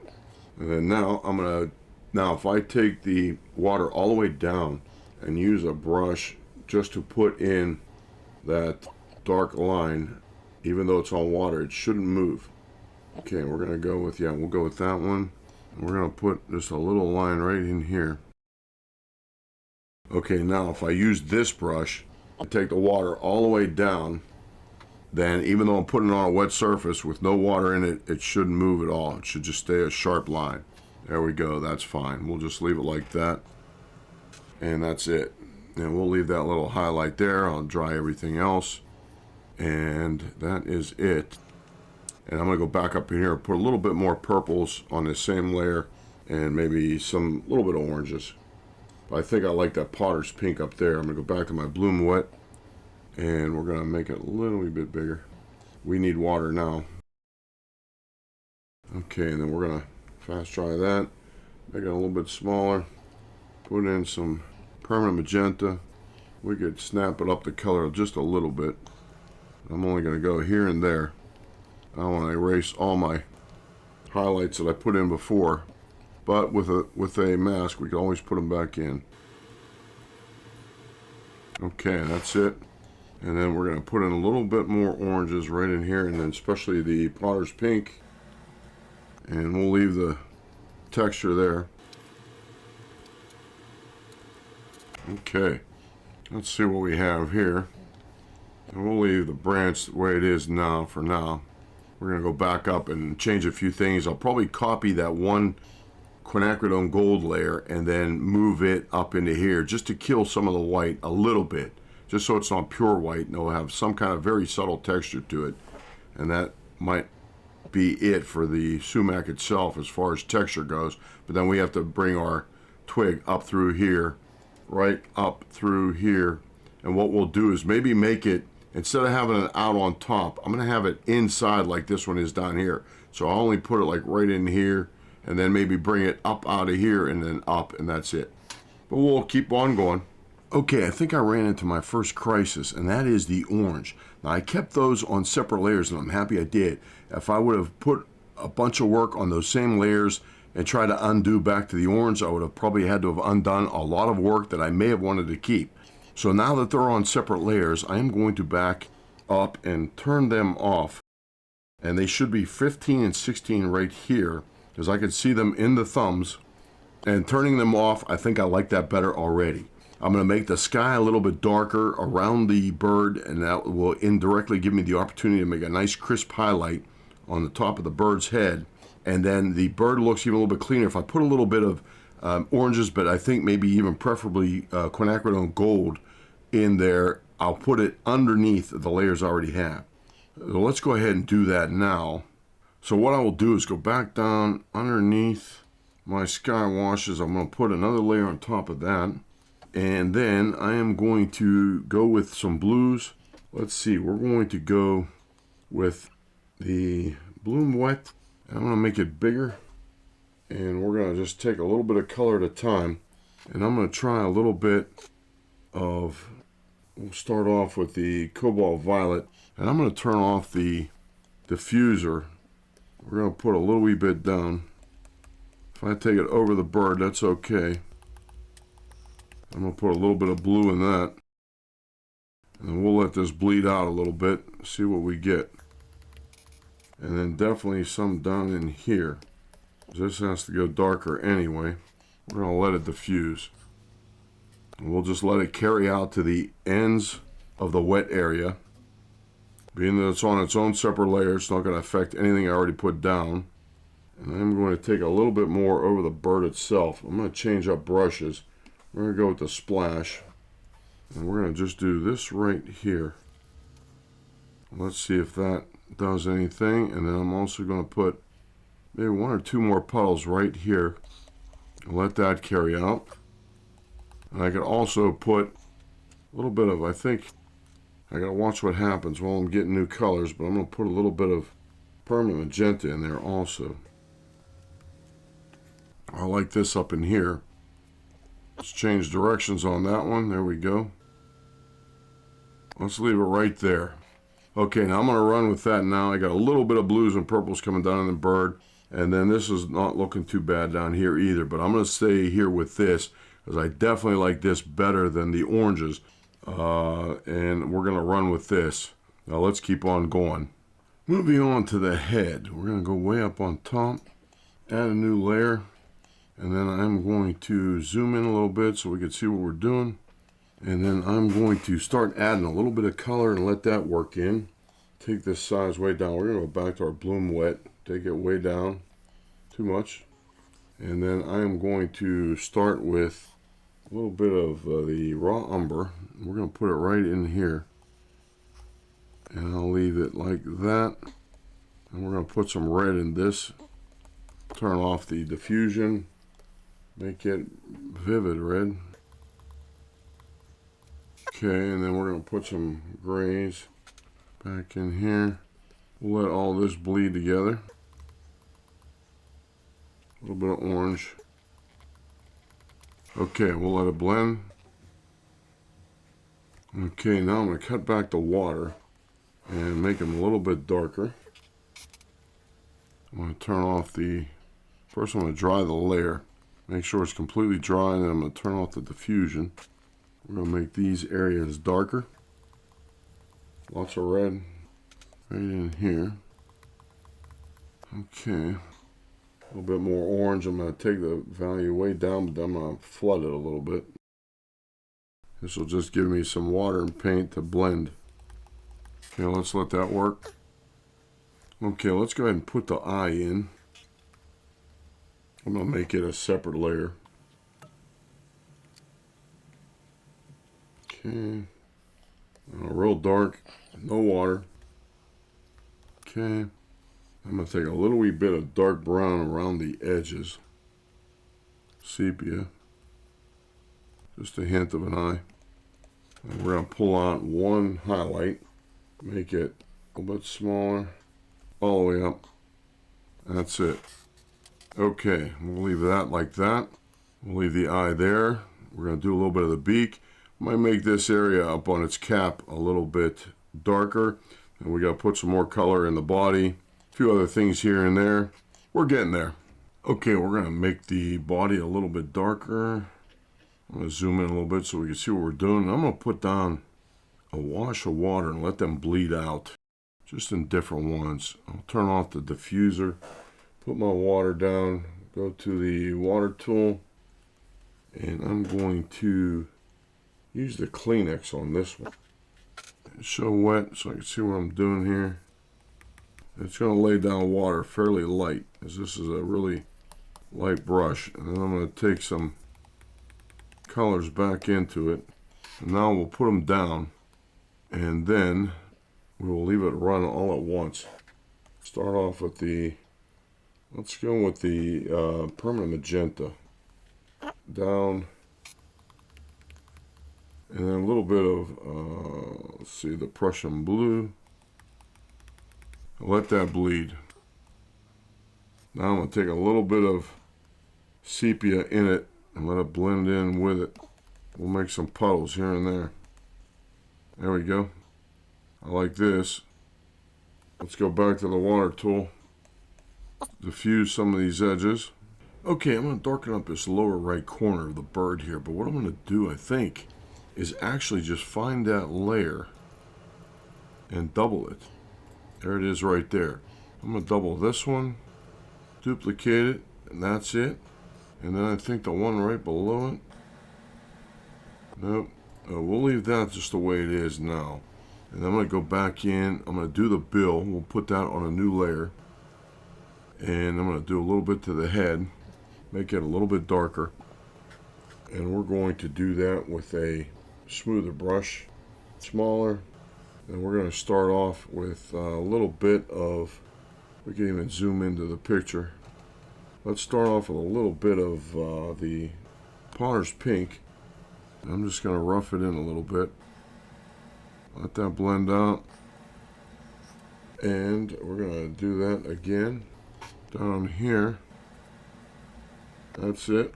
And then I'm going to take some, let's go start off with a sepia and then Prussian blue. We'll let that blend out. That's it. Under here. Okay, there we go. And a little bit of Prussian blue. A little bit here. And a little bit right here. That's it. Okay. Okay, let's see what that looks like. We're going to leave that go just like that. I'm going to make a nice dark line through that. We're going to zoom in. And then I'm going to go to no water. A little bit more and smaller. And then we're going to take the sepia. We're going to etch in a line just like that. Not a solid one. We'll make it a little bit on a dotted side. This will be the script work already for this one. We're going to let it go like that. There we go. That's it for the beak. Now we'll do a little bit to the back of the head, a few other things, and we'll put this one wing in here, right in here yet too, but we'll just make out a gob of paint. And that's it. We're getting there with the bird now. Okay, next what I'm going to do is one quick change here, and I am going to move this over here, but then we're going to darken up this white a little bit on the top of the sumac, and I'm going to find that gold. So I think it's 12. Yeah, there it is. Now the 12 copy I inverted, but the 12 itself, I'm going to duplicate it and then move one side of it over, and we'll take our transform move tool and we're going to move it right up over here. There we go, just to kill that white just a little bit. That's better. I'll accept that, and we're done with that. And then we will also go ahead and make this little gob of color here. I'm going to go to sepia first, and we'll cut back the color, make it a little bit bigger, and a lot of water. And let's see, where are we at? We're going to make this a separate layer. Okay, and then we are going to paint this in just like this, and then we're going to add a little bit of blue to it. That's it. There we go. We'll leave that like that. And let's take it back out. We're going to do some work to the branch next. We're going to do a little bit to the back of the head. Okay. And let's run with that. Then once we do the legs, that'll make a big difference too. And we're going to make this a little bit darker. Okay. Okay, I'm going to make a new layer, and I'm going to go back down to the sky colors. And I'm going to define a line right around the bird itself. We're going to go with a sharper one. Sharp. And we'll go with the soft. There we go. A little bit bigger, a little bit more color, lots of water. And then I'm going to zoom in a little bit so we can see what we're doing. And I am going to put it down right here like this. And then I'm going to turn off the diffusion. And what I'm going to do this time is add a little wee bit of dioxazine purple into that. But then I'm going to blend this out just with my brush. Just like this, so I could get some odd shapes in there. And let that blend in and see what we get. We're ready. There we go. Okay, I'll stop it there. Get rid of that edge right there. And this white spot down here. Okay, well, let's see what that looks like. Yeah, that pronounces the bird. Okay, we'll leave that there, and we'll keep on going. We're going to make the top of the head on this side dark, but then what we'll have is we will have a light against dark here, but then dark against light here. And that's kind of the reversal I want. Now I'm going to put some dark underneath its chin yet, and a couple of other patches of deeper colors here and there, and we'll see what we end up with. Okay, I'm going to just break up this purple shape just a little bit. Now I wanted it to define the edge of the bird, but I don't want it to overpower the bird. So what I'm going to do is just cut back some of the purple. I'll put a layer mask on it, and I could go back and forth with blacks and whites till I get what I want. I'm going to go with a splash though this time, and we're going to cut the, well, we'll leave the black all the way up, and then I'm just going to make one shape there, one shape here, and then that might be it. There we go, that's it. I'll leave it just like that. And this is a little bit more of a challenge because you might have to go back and forth, because keep in mind, a lot of the brushes I made and posted online free on the Escape Motions assets page, they are meant to be random. So you don't always know what you're going to get when you touch it down, hence the point of being random. So you just have to experiment sometimes or go back over it with white until you get what you want. But that's the whole idea of being random and not getting necessarily what you expect. Now we're going to leave that there, and we're going to keep on going. Okay, we're going to go back in and make some of the head, the throat, maybe this shoulder over here a little bit darker. I'm going to go in a little bit so we can see what we're doing. And then I'm also going to go up to the top and put a new layer for these things. Okay, and then we're going to stay with the bloom wet. I'm going to go with the sepia right here. And I'm going to start up top first, about right like this. And I'm going to put a little bit more red in that. I'm going to take this up over here. And once this, I'm going to stop the diffusion. And once I Put a little bit more red in there. I'm going to take this around. Hopefully that highlight will stay there. And then we're going to put some more red in too first. And let that blend and bleed together. Let's go back to the sepia. That'll bleed out pretty good. Then we're going to go back and put a shoulder in. This will be dark, and then I'll make another line here. I'm going to put a little bit of Prussian blue in this one. It'll all go to the lower left just a little bit. And then I'm going to put some grays, warm browns right in here. And these are going to be just splotches. And here, just a hint, right here. And I'm going to put a little wee bit, go with the red in here. Let those mix together, and then I'm going to put some purples. I think I'm going to just leave that bleed out with no direction for now. I'll go back and soften some edges up. Let's go back to the permanent magenta. I'm going to put some down here. We'll shade the upper part just with purples so it doesn't get too muddy. Go back to dioxazine. And this will also keep the colors more vibrant too here and there. Okay, let's let that bleed out and get ready to stop it if we need to. Okay, that's it. I'll stop it right there. And I am going to, let's see, what can we do here? We're going to soften up just a couple of these. Let's go in and put a mask on it. And then I'm going to take some of these down. I'll use the same brush. And I'm going to go to the black. I'll leave it down a little bit. Then I'm going to take a little bit of this out just to give it a texture. Okay.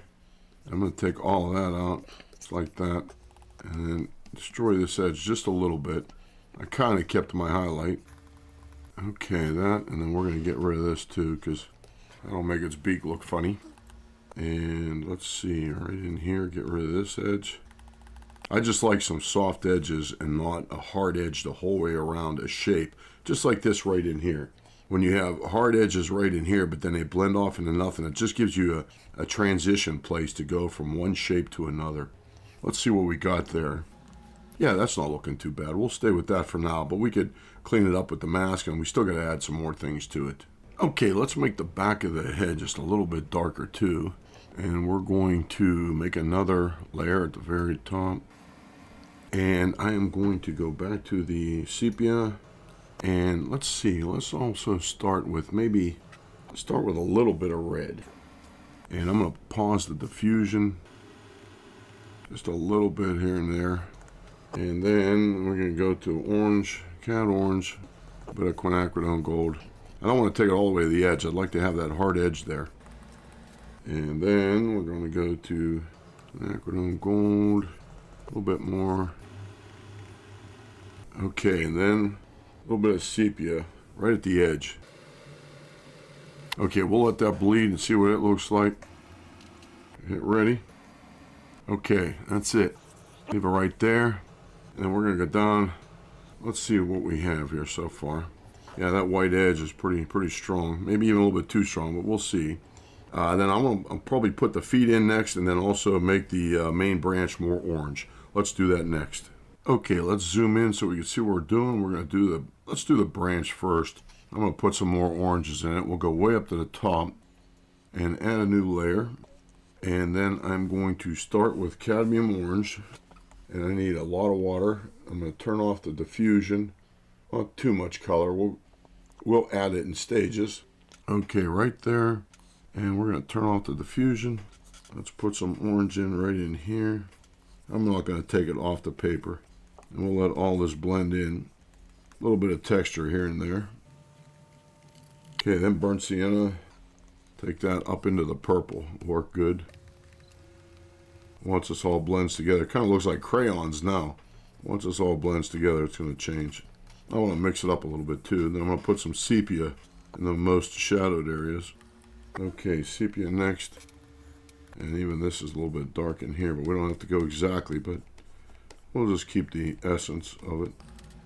And I'll put even a little bit of Prussian blue in the most shadowed areas just to make it a little bit snappier. Okay, a little bit of Prussian blue and that'll be it. Okay, get ready to stop it. Here we go. Right there.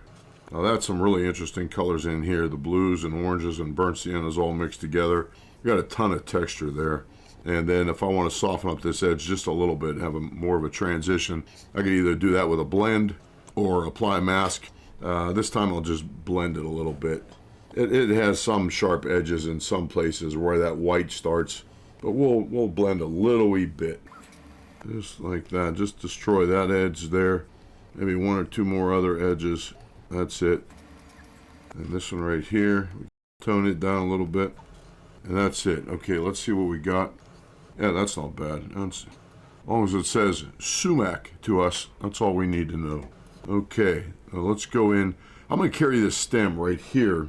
This stem right up in here. You can see how the stem over here is on top of everything.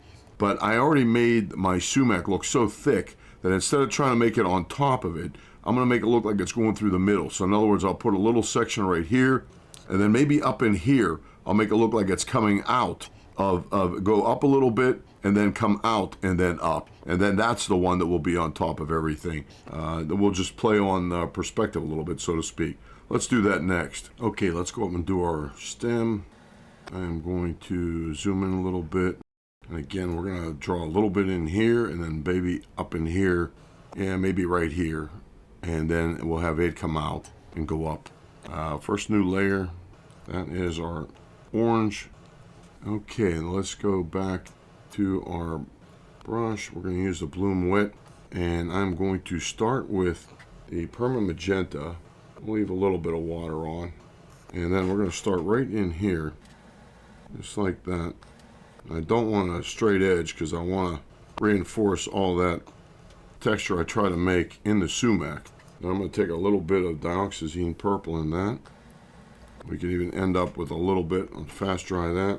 I'm going to take it down some and then take up the opacity and put a little bit of Prussian blue in it. Just in the shadowed areas and let that blend out a little bit. That's it. Okay, that's it. That's how we'll make that. And we'll make another section up in here maybe. Let's see. Let's make one more up in here and then we'll make it go up through here. Start with the permanent magenta. Make it a little bit bigger. And right in here. Right here. And then right there. Then we're going to make it come up through here. And this is where it'll go up through right here. And we're going to just kind of paint it up over through here. Take it all the way out, but then we're going to take it into a little bit of raw umber to make it look like it's dried out. And that's it. Stop that. Now I'll go to a little bit smaller brush and go to my Prussian blue. This one will be shadowed underneath there, and we'll leave that blend out. That's it. Right here, leave that blend out, and then I'm going to cross this one over so we know which one's going over which.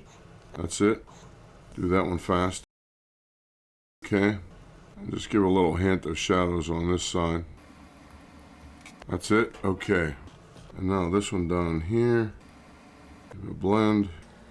Leave this one blend. That's it. Okay, let's see what we got there. Okay. Yeah, and that's it. Now we can even take a little bit of, what we could do is, even if you don't want to use a mask or you don't want to use an eraser, we can always use a little bit of white opaque. That would be the same as traditional using gesso. There's also scraping it with a razor blade, scraping it with a card while it's still wet. There's a couple of different ways that are still considered traditional watercolor, even if you want to go back in and just spot some fine highlights with an opaque color. So let's do that this time. And what I'll do is I'll make it permanent though. Let's make it on a layer above, just so we can keep it. And this time we'll even call it highlight. Okay, and then that one, and then we'll use that for any other one too. And then I'm going to take a little wee bit of titanium white because it'll be bright. This is the unbleached titanium. I use this color in oils and acrylics of traditional, and we don't need too much water. I'll make it a little bit bigger. We're going to stay with the Bloom Wet so it's a texture white, and then this will go white over everything. But I want to put a little bit of white right in here, just like that, and then this one right here just a little bit, and then this one for sure. And this is going to be shadowed going in, so I'll put the white up here, and this is already the script work for this. Fast dry that, Fast dry that.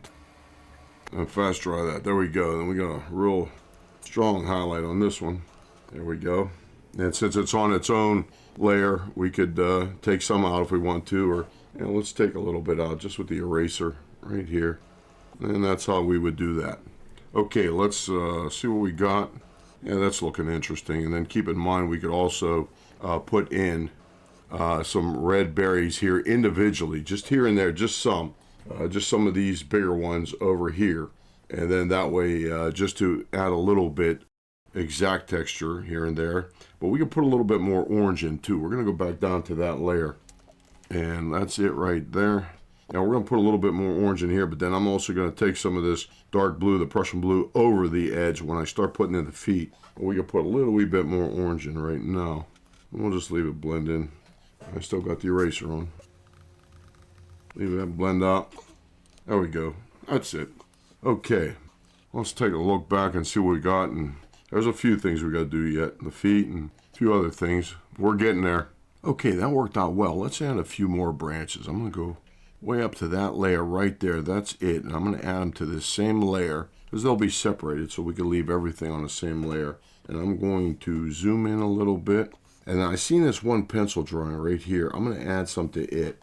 And I'm going to stay with my Bloom Wet. I'll start with the permanent magenta. I'm going to take the size down just a little bit because these will be smaller branches. And I'm going to start right here because this will bleed out a little bit too, even though it's fairly small. I'll stop right there. Make it look like it's going inside too. That's it. And then we're going to go up through here and then out just a little one. And that's it. I'll stop there. Then I'm going to take another one from up in here maybe, just to mix things up. And put a little one there. And then we'll put a couple over here. Let's see, where can we put one? Right in here. Again, I'll go to the raw umber to make them look like they're dried out on top. That's it. And I can even put a couple of pieces of fruit on some of these just to add a little bit of snap. And let's see, we could put a couple more up in here. There's a couple of straight ones. I'll go back to the permanent magenta. Put one, let's see, I would say right in here. And then I'll angle it in. Can even connect this one. Stop that. Okay, now I'll go back to the Prussian blue. We'll turn it down even a little bit more. That's it. That one goes in underneath that. That's fine. Okay. These are out in the open. We'll leave those there. Okay. Then this will make a little bit more sense once we start adding berries to them. Fruit itself. Or whatever it's called actually. I'm not sure. Okay, that's it. Now what I might also do is make this main stalk right in here a little bit darker. I think I like the dark better. This looks a little washed out just to give it some snap, but I'll go back to that same layer to do that. Okay, we can find that layer I want to work on. Just Control Shift, click on it, and there it is. We'll double check. Yeah, that's the top layer. We'll just stay on that one. And I'm going to add a little wee bit more darker colors just to give it a little bit more of a snap. And we'll start off with the permanent magenta. I can make it bigger. And then we'll go back in and give it a little bit more color. And this one right here got a little washed out somehow. And we'll take some Prussian blue back over that. Okay, and then we're going to take some Potter's Pink. Put it over this one. Make this one a little bit brighter. Let that bleed a little bit. And then we're going to go back to the magenta. We'll leave this one scraggly looking. Let that bleed out. And this one up in there. Make it look a little bit curly. Okay, now let's see what that looks like. Let me blend this one out just a little bit. There we go. Sometimes I don't know when to stop. Okay. Yeah, we'll leave that like that. And then we'll put some berries in here. We'll finish the feet. A couple other things. We're getting close. Okay, let's go ahead and put in the feet and the legs. One thing I want to do though, I'm looking at it right now. This is kind of bothering me right here, the brown. I'm going to take that out a little bit. It just looks a little bit muddy. I think that's these right here. Way up right here. Yeah, that's them right there. Because it's a doubled layer. And I'm going to actually just work right on the layer mask and take them out. We're going to stay with the bloom wet. I'm going to take it down just a little, well, no, maybe not. I'll take the opacity all the way up, go with my black, and I'm just going to take out some of it on this layer. I'll go down to the other one, take it out on this one too, just a little bit here and there, just to free up the leg a little bit. Just like, okay, now we could do the feet, the legs. First I'm going to start with, I think I'm going to make a new layer for the feet. And then we're going to start with the, let's see, there's one right here, one right here. I can barely see my pencil anymore. I'm going to make it a good bit smaller. We're going to start off light, and then we're going to go to the Potter's Pink. And we'll zoom in a little bit on the feet there just to see what's going on. Okay, and now well, this one has to be a lot longer. So we'll make this one a short one right in here. In fact, it's mostly claw. And I'll quick dry these so it doesn't go too long after I move on to the next one. Okay, and this one's going to go out this way. And we'll brighten this up a little bit with the Prussian blue. And this one's just a short one right here. The rest will be claw. Okay, that's it. And then we're going to start with the leg here. That's shadowed pretty good back in there. Make it just a little bit thinner than the pencil lines. That's it, leave that bleed. Then we're going to make this one short, about right here, and that's claw. That's actually the pad underneath its foot.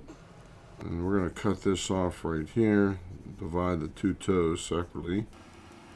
We'll take that down into here, and this one even goes off the branch. That's good enough there. This one's another short one. Take it right to here, and that's it, and the rest will be claw. Okay, now we'll start with the blue, and this is going to blend in fast. I'm going to go sepia first. Give it a little bit here and there. I'm going to fast dry it quick. That's it. That's it. That's it. Okay, now we're going to do this down in here. Make a subtle shadow. Okay. Now this one just goes right into this one, like that. Then this one comes down across the other one. Okay, that's it. A little bit on this one. That's it. And then I'll go to the Prussian blue to make it deeper. It'll blend in with that sepia. And if I leave it straight blue almost in some places, that'll be okay too, because this is kind of a little bit on the colorful side. That's it. Stop there. The little scratches here and there. And once it blends in with that sepia, I'll get a nicer neutral gray, whether it be a little bit warmer or a little bit cooler. Put some sepia back in those toenails. I don't think it wants blue toenails. Stop. Okay. Okay. Now we'll take the little bit more sepia in here. And there, we're going to make that shadowed back in there. Stop. Okay. Now we'll go to the Prussian blue. Put it in the nail. And even though I'm just putting straight blue down for like the claws, the brown will take it back to a nice neutral gray. And we're just letting the water do the mixing, that's all. Could mix the colors before you put them down, but then you lose those subtle variations of the two colors together if you just put a neutral third color down, and that's it. That's it. That's it. And being that these are on their separate layer, we could lighten up the entire layer if we have to. And we can also take some highlights out with the layer mask, or even just scratch them out or put them back in with an opaque color. Stop. Okay, let's see what we got. Yeah, that's not bad. They're a little bit dark, but I think we can lighten them up just by adjusting the opacity of the layer. We'll put in some fruit. I think that's it. Let's try this. Now let's leave them about right there. Let's try 90. Yeah, we'll leave them there for now. Okay, let's do some fruit, and we might be done. Okay, I'm going to make one little correction on the leg. I'm going to take that all the way in. We're going to go back to our, let's see, we'll just keep it on the same layer. I'm going to take that all the way in, just like this. Looks a little chopped off right now. And then I'll leave that mixed with some blue again. And we could even blend it out and feather it by hand if we have to. That's it. Okay, let's see if that looks a little bit better. I think I already like that better. It looks like the leg is coming back in out. It looks like The leg was kind of hanging on from nowhere. Yeah, that's a little bit better. We'll leave it like that. Okay, we're going to just make some sumac fruit, and we're just going to make a couple here and there. We'll see how we like it. And then I could also make them face in different directions. If the real bright, vivid red is on the front side, then that means I could have some facing sideways, right at me, away from me. We're going to try a little bit of red first. And I'm going to stay with this Bloom Wet because it is a rough-edged paintbrush. And let's see, we're going to make these bold. Okay, let's have a couple right here. We'll just start with the red. Leave that bleed out any way it wants to. It ain't going to matter now. And then let's see, let's put another one right here. Make these slightly different shapes. Some will be a little bit toned down anyway, going over other colors. And then we're going to go back in and add some browns and golds to them. They're kind of like just a little, not perfectly round, they're just a little bit on the pear-shaped side, so to speak. Okay. Put a couple behind things too. These will be darker over here. Put them back in here and there. Okay, now I'm going to go back with the quinacridone gold. Just a little bit. Now sepia. Stop. Stop. Okay. These are going to be overall darker. And stop. Okay, there we go. And this one up here. You can put a short little stem on some of these. Stop. Okay, let's see how that looks. Yeah, that's not bad. That's interesting. I could put a few more on, or even just a hint, a couple of splashes of reds. We could try that. I'm going to put a couple down here, though. That's for sure. I'm going to put a couple on this one. Back here, we're going to start with the red again. If I just paint half of a circle, it's going to look like it's on the back side. Okay, and then we'll go back with the sepia. That's it. That's it. Okay, that's it. One more darkness. Okay, and then we're going to have a couple of dead ones on this. That's it. Okay. Put a couple squiggles on these. Okay, let's see how that looks. Okay, I'm going to leave it there. I'm just going to we could put more berries in if we want to, but even just a hint, I think I'd rather even put some bold splashes of red in. We could try that, and then we'll leave that on a separate layer, so if we like it, we could leave it. If not, we could turn off that layer. Okay, let's try a little bit of splashed reds, and that'll be it. I'll put that on a separate layer. And we're going to try that. And what I'm going to do is this time go to the water tool. We're going to put down, use our favorite water tool brush. I'm going to make it a little bit smaller. And I'm going to put some water down first, and then we're going to lock the transparency. And this way we'll control where it goes. Okay, like that. And then I'm going to lock the transparency. Turn that off, and I'm going to go down to my aspen brush. That's kind of like a leaf pattern right here. And then we're going to put it on with red, and then I'm going to touch it over here and there, especially on the bright sides. And then we're going to tone that down with some sepia. Fast dry that. I got to take the color way down. I use pure red. A little bit of sepia now. Let it tone down a little bit here and there. That's it. But then now I'm going to take an eraser to it of the same one, just to cut back the amount that I put down, looks like. I'm going to take the opacity up. Okay, there's a little bit of splashy red. Not too much. This is how much we put down. So it's not too much. Yeah, let's see. That's on its own layer, so we could turn it off if we have to. Okay. Let's put our hard line in. We'll do that with a script dark. I'll cut the opacity down just a little bit. I'll leave with the sepia, and we'll just put it on that layer. Just hit Control Shift, find that layer.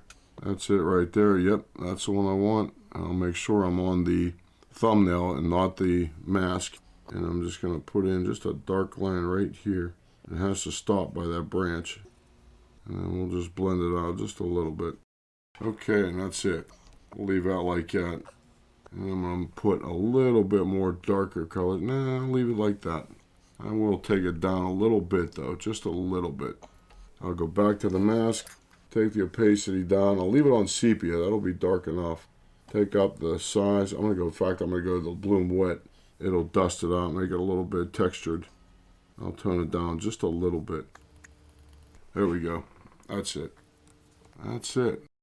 Okay. Okay, let's put in some drips, but I'll do them a couple of different ways just for the sake of a demo.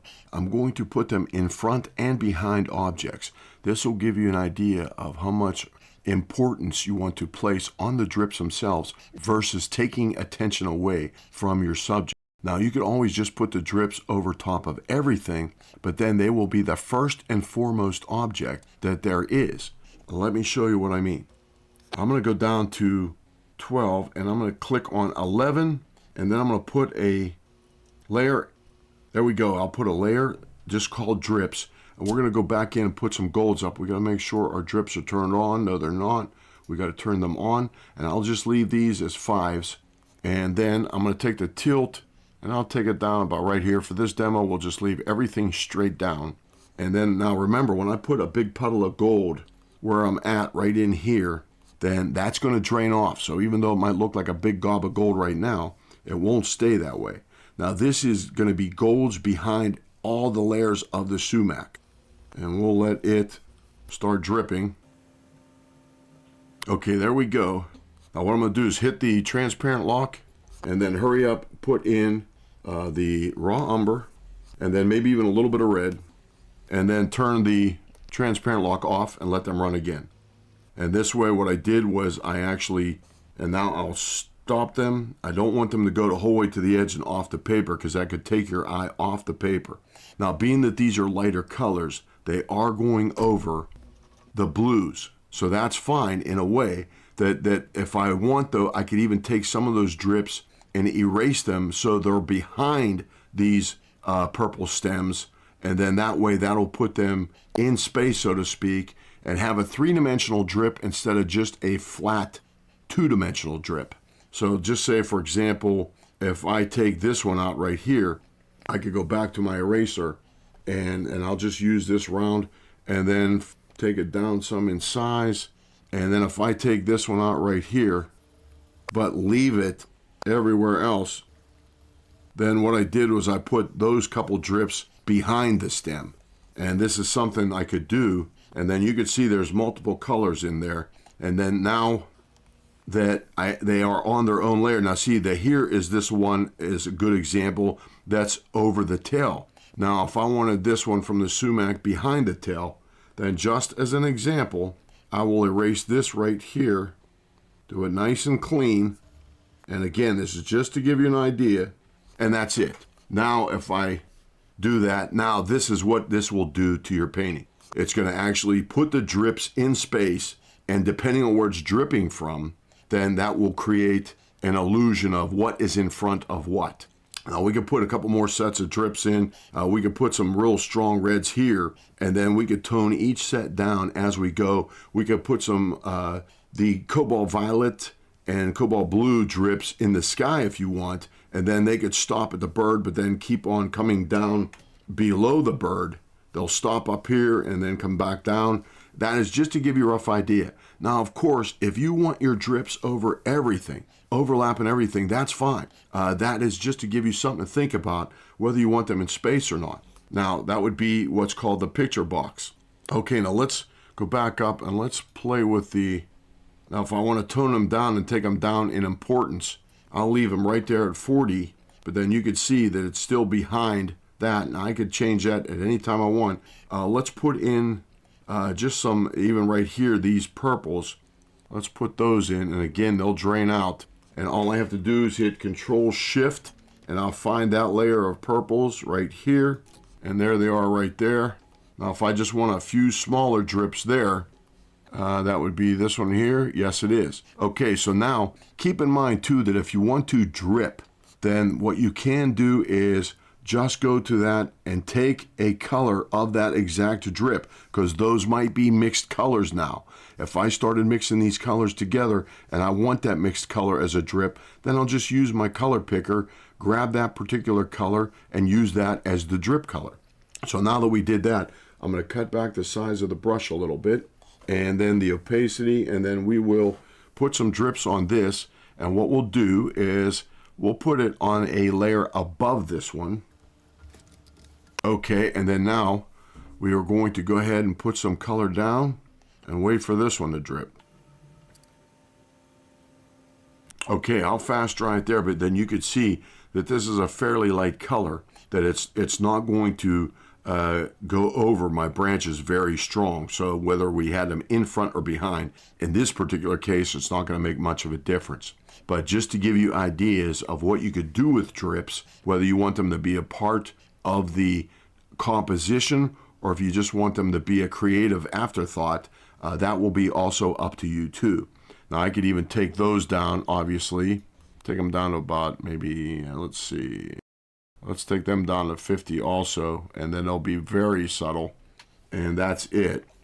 And that would be drips, just added to it. And if we want some stronger ones, then we could even try some purple, especially in this heavy gob right here. We could start the drips, but then let them go over the bird, but then erase everything over the bird and over the main branch and let them come down here. We could try that. But then if we let them go over the bird, then that's kind of like giving you a false sense of depth because you're creating an object way in the background and putting drips from it over top of everything that's in front of that object.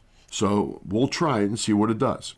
Let's go. Now we could use that as a very top layer because it's going to be on top anyway.